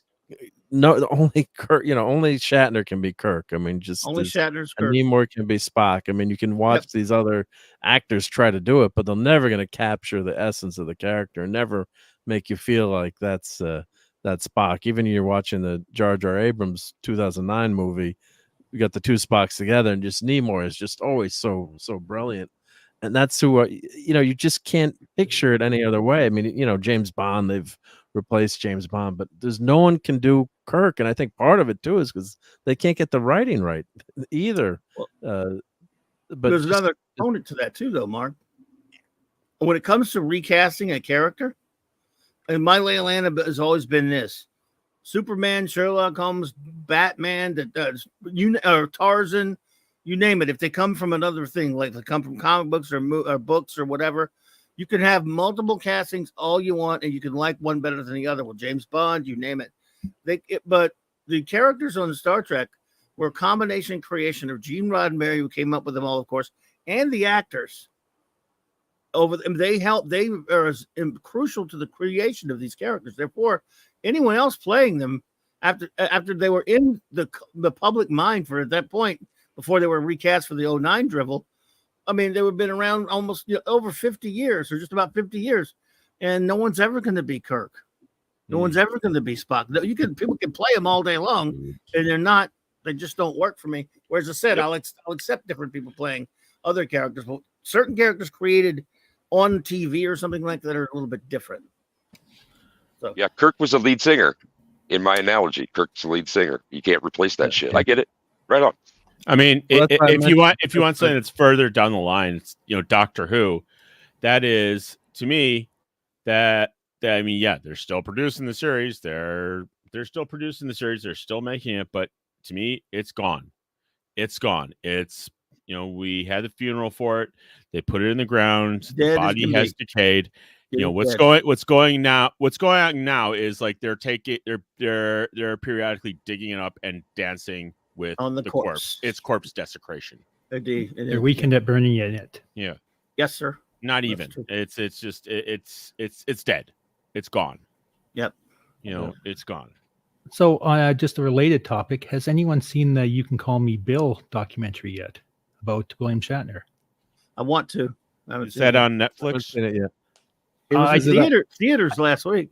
Yeah. I think it's streaming now. I think Bill had an announcement that, or I should say Mr. Shatner had a announcement on Twitter X that I think it's available on streaming platforms. I'm not sure if you have to pay for it or not, but on Pooh and Sky, yeah, that's why I did mention James Bond, because I knew Clobby was going to segue in with his. Well, maybe you'll have to review it on the Clubhouse when it comes out on streaming. I love. See, that's what I'm saying, though. James Bond is a literary character. You could love, like say, whoever the first one who played him, you could love him the most, but he's a character that came from a different medium. When Kirk, Spock, McCoy, they sprung from a TV show and nothing else. And then they were co-created in a sense by their actors. And they became iconic through those actors. As much as, for example, Christopher Reeve has just always been my favorite movie, Superman. Yeah. And he is iconic to a lot of people, but the fact is the character existed almost 30-some years before he came around and played him. So for almost 40 years, right around 40 years. So it was still, and others had played him before that, right? So you could have a favorite James Bond or Superman or Batman or whomever, but they did come from another place, and it can be that they're open to multiple interpretation. Anything else is just a pathetic copy when it comes to a character like Kirk, Spock, McCoy, or you name some other Jim Rockford, John Steed. I'm naming characters from TV right now that started on television. Yeah, there's only two people who ever played Tony Soprano: James Gandolfini and his son, Michael Gandolfini. Okay. Gotcha. Yep. Okay, Bobby, then how about Darren from Bewitched then? Very angular features. Yeah. Putin, I'm well aware who played James Bond, and not necessarily first.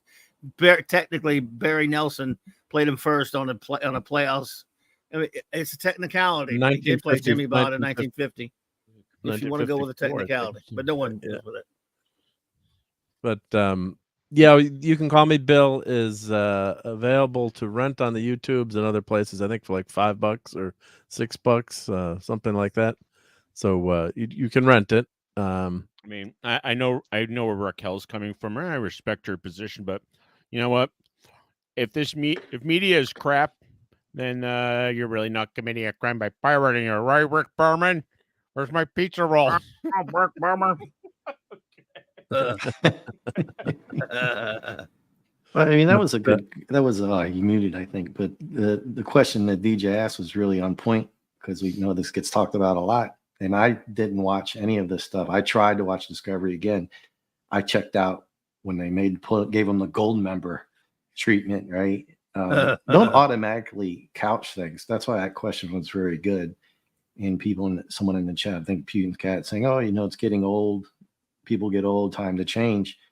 Sure, you guys don't automatically couch stuff. I probably automatically couch stuff way more than a lot of people here. But we don't even talk about Enterprise, Star Trek Enterprise. A lot of people didn't like it at first. I think, and now Clobby, I think you loved it, right? Yeah, I love it. Yeah. So now you're like, wait, that wasn't so bad compared to this stuff. And for DJ, it's more like it's been said 1,000 times, a million times by now, but it's not that it's changed or gotten old, like people in the chat had said. It's the automatic trashing of certain characters because they want to do it like that. I think that's the core issue for a lot of this stuff.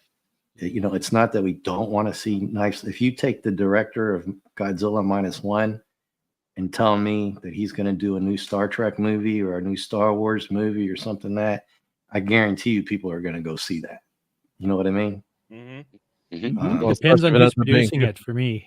So that's why if he's not given the power to do it his way, then I don't know if I want to watch it. If it's J.J. Abrams writing the script and being the producer on it, I don't know if I want to see it. It's the automatic trashing of characters for agenda. You can call it whatever you want, agenda, activism, and it's all that stuff. But it's they do it because they want to, and they even tell you they're doing it, and then they turn around and say screw you if you don't like it. And it's like, well, wait a minute, we didn't automatically couch it. We tried to watch it, or these guys have, and ladies as well. You know what I mean?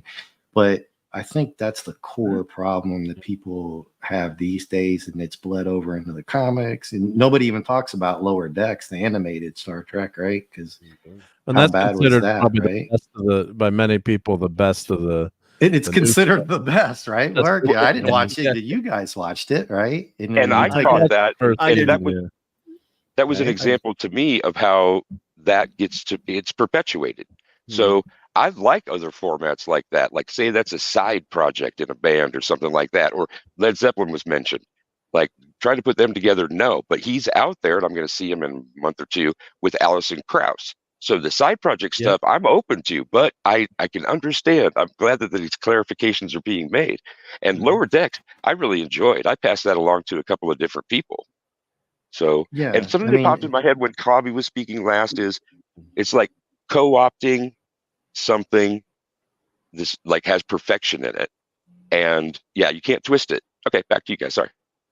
As a side note, I had tickets to see Robert Plant and Alison Krauss at the Mohegan Sun, and he got sick that day. So we got to the show, and he was. I mean, obviously, must have been pretty bad, but I was like, didn't get to see him. But just a side note. But I think we got to. I want to wrap this up in a couple minutes because I know Cloudy's got to get ready for Star Trek, and I got a pizza that's getting delivered soon too. So cool. I as an artist, if I made a piece of art, and I do photography, but I also do abstract art. If I made a piece of art and someone asked me about my art, I'm not going to say, you should. So I find it offensive that you're even asking me that I should have to explain this to you. It's like, and I won't. It's like, if I say, I don't want to be told that I'm doing violence onto someone just for asking a question. So. No, you should be able to like what you don't like. I like Cowboy Bebop. Remember the? Dude, I love that. But the main, but what happened? The actress, they complain. People complain about her costume, right? Instead of saying, "Well, give our show a chance," and we took it. I'm just paraphrasing, like maybe how you could answer. Like we took in a different direction, and the costume that we tried didn't really work. Although cosplayers were able to do it, but please come out and watch the show. We hope you fans really would love what we've done. But then instead, she attacked the toxic gaze of males and how badly attacked people. Yeah, so it's you turn it. You try to be smart and say, "Hey, they've got to buy my product." There's Stu Leonard's in Norwalk, famous grocery store. It's more of like a dairy, but if it's one of the biggest, dairy stores in the world. But they have a rock in the beginning, like 3 laws. The customer is always right. And then if you think the customer is wrong, see number 1. And then number 3 is like, but what if the customer's wrong? It's like, no, see number 1, the customer's always right. When you're dealing with a customer service issue, which is entertainment too, you treat the customer like he's right. You don't disparage the customer. Say you're an idiot. Mark, it isn't written for you.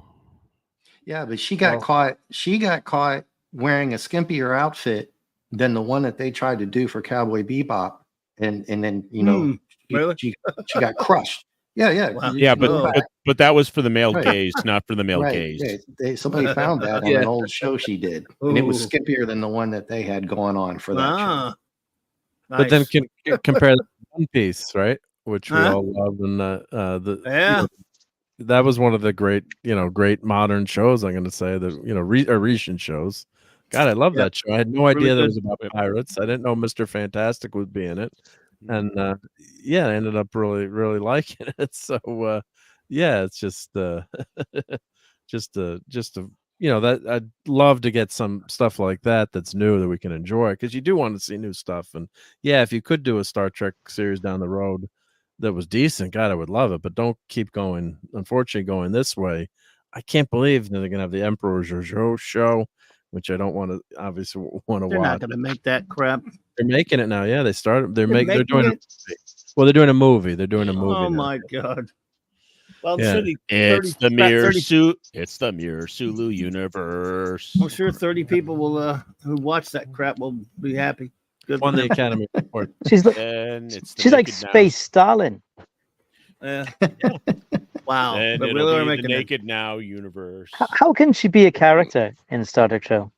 It's horrendous. Yeah, it's just totally horrendous. Well, she hasn't been redeemed. I mean, that's horrible. Yeah, it's real trick for you. I can go out on a good note here, Mark, if you want to segue into sliding out of here, so you guys. Yeah, I think we got to slide. You can blow up my screen if you want to go out on a good note here, real quick. I did get this in the mail. It's huge, and I bought this because I just wanted it, and I didn't realize. I thought it was a regular Blu-ray box, normal size. Yep. And then I got this damn thing in the mail. It's bigger than my screen. Sweet. And what's that from? That's nice. The 15 Showa era Godzilla movies plus whatever. I haven't even opened it yet. We're going to do an opening. Yeah, it's the Blu-ray classic Criterion Showa era. Oh, it's Criterion. And it's this. Wow. It's this freaking great cover. Well, it's Godzilla. I love it. Oh no, it's Godzilla. It's Godzilla. Well, I will take you home again, Kathleen. Yeah, and I got this on a really good price at eBay. I think the guy still had a few more. Is it new or this is an old? This is brand new. But the original first 15. It's a new release. I mean, it's a new, or it's like 10 years old, or it's you said you got an eBay. This is fairly. I'd have to get my glasses. Mark, you caught me on that one. I'll check into that later. No, but it's like you can look it up. Now you could maybe find it. It's fairly new. Nice. Yeah, no, it's okay. Yeah, very cool. Very cool. It is. I love it. No, 2019.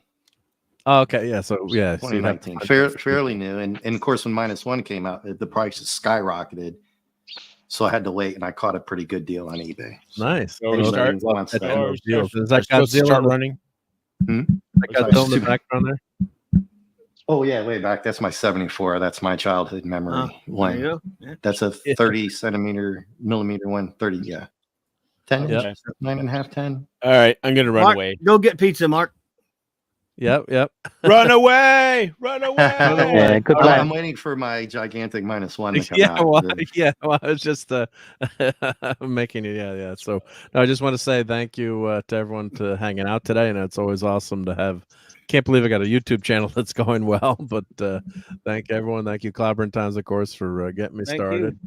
Thank you, Dave C. Thank you, Gwagnar, and thank you, of course, Gwagnar, for all those awesome action figure pictures, which are just amazing, and the eatery one. Yep, I just love that. So thank you so much for making that. RRT and Zed, great to have you pop in, and always great to talk to you and hang out with you. DJ Play Nice as well. Thank you for being here. I think you were first on the stream, so that was I was like, I hope people pop in. And the great Max Redstone, the master of lyrics and limericks. Thank you for being here.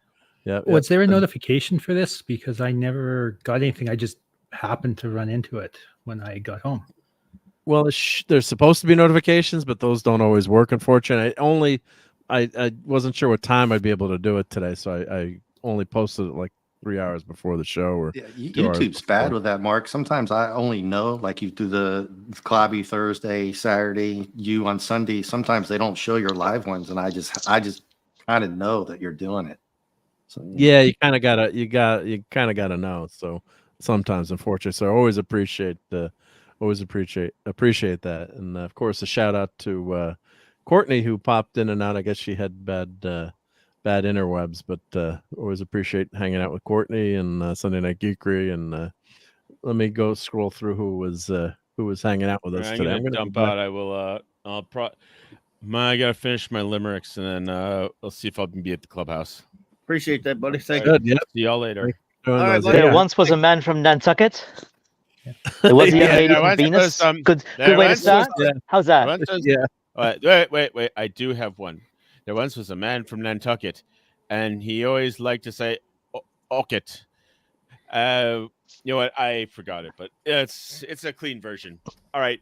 Take care. See you all soon. See you, Max. Bye. Bye, Max. Speaking of which, I just finished my show poster for tonight. If you want to have a sneak preview of it. Sure. Yeah, that'd be awesome. Yep. Okay, just shared it. Ooh. The public. Ooh. Unfortunately, Why is he holding a suppository? Why not? Not yet. Yeah. Probe. Yeah. Klingons don't like to be probed. Yep. No, my darling. Fair enough. That's awesome. Yep. A good one. Go get your pizza, dude. Yep. But I just want to say Great hail post, to Cap, LT, Brian Hepburn, Courtney. Let's see, DJ was here in the chat before he got here. Mikey Susie 4, just another red shirt, could not be reached for further comment. Putin's cat, Tim FKH, Nick Weiser, thanks for becoming a channel member. Let's see who else was hanging out. Just another red shirt. Don Power Ranger. I think I said Brian Hepburn. Let's see. Fanti was here, of course. Let's see who else was hanging with us. But yeah, just again, thanks for everyone for being here. Catch everyone on Saturday Night Star Trek in a few hours. And we'll catch you on Sunday Night Geekery. I'll probably do it an hour later because my much better half is flying back from Florida. So she's landing around 9 o'clock. Yeah, your territory. So yeah, she's got some nice weather there this weekend. So so I might do it at 11 p.m. just to be safe. So but much appreciate everyone, and we'll catch you on Saturday Night Star Trek, and hopefully I'll try to keep doing more of these member streams because this was a lot of fun. It was great to meet people, one-on-one too, and you get the chance because you don't always, chat is one thing, but it's always fun to get to meet people and talk to people and connect that way. So yeah, it's nicer than just 200 characters at a time. Yeah, right. Yeah. Get to know people a little bit better. So I think Retro Nerd Girl is going to be on with Lorena Creel on her channel. Notifications just went out for that a little bit ago. Yep. So everyone go hang out on the great Retro Nerd Girl. So all right, everyone. Thanks, Mark. I know some comic book boys who play with their comic book toys. They kept them pristine, no better was seen, and selling them just wasn't done. I took a minute to do that real quick. That's a good one. Yeah. All right, everybody. Take care. Later. See you soon. It's 106 miles to Chicago. We got a full tank of gas, half a pack of cigarettes. It's dark, and we're wearing sunglasses. Hit it.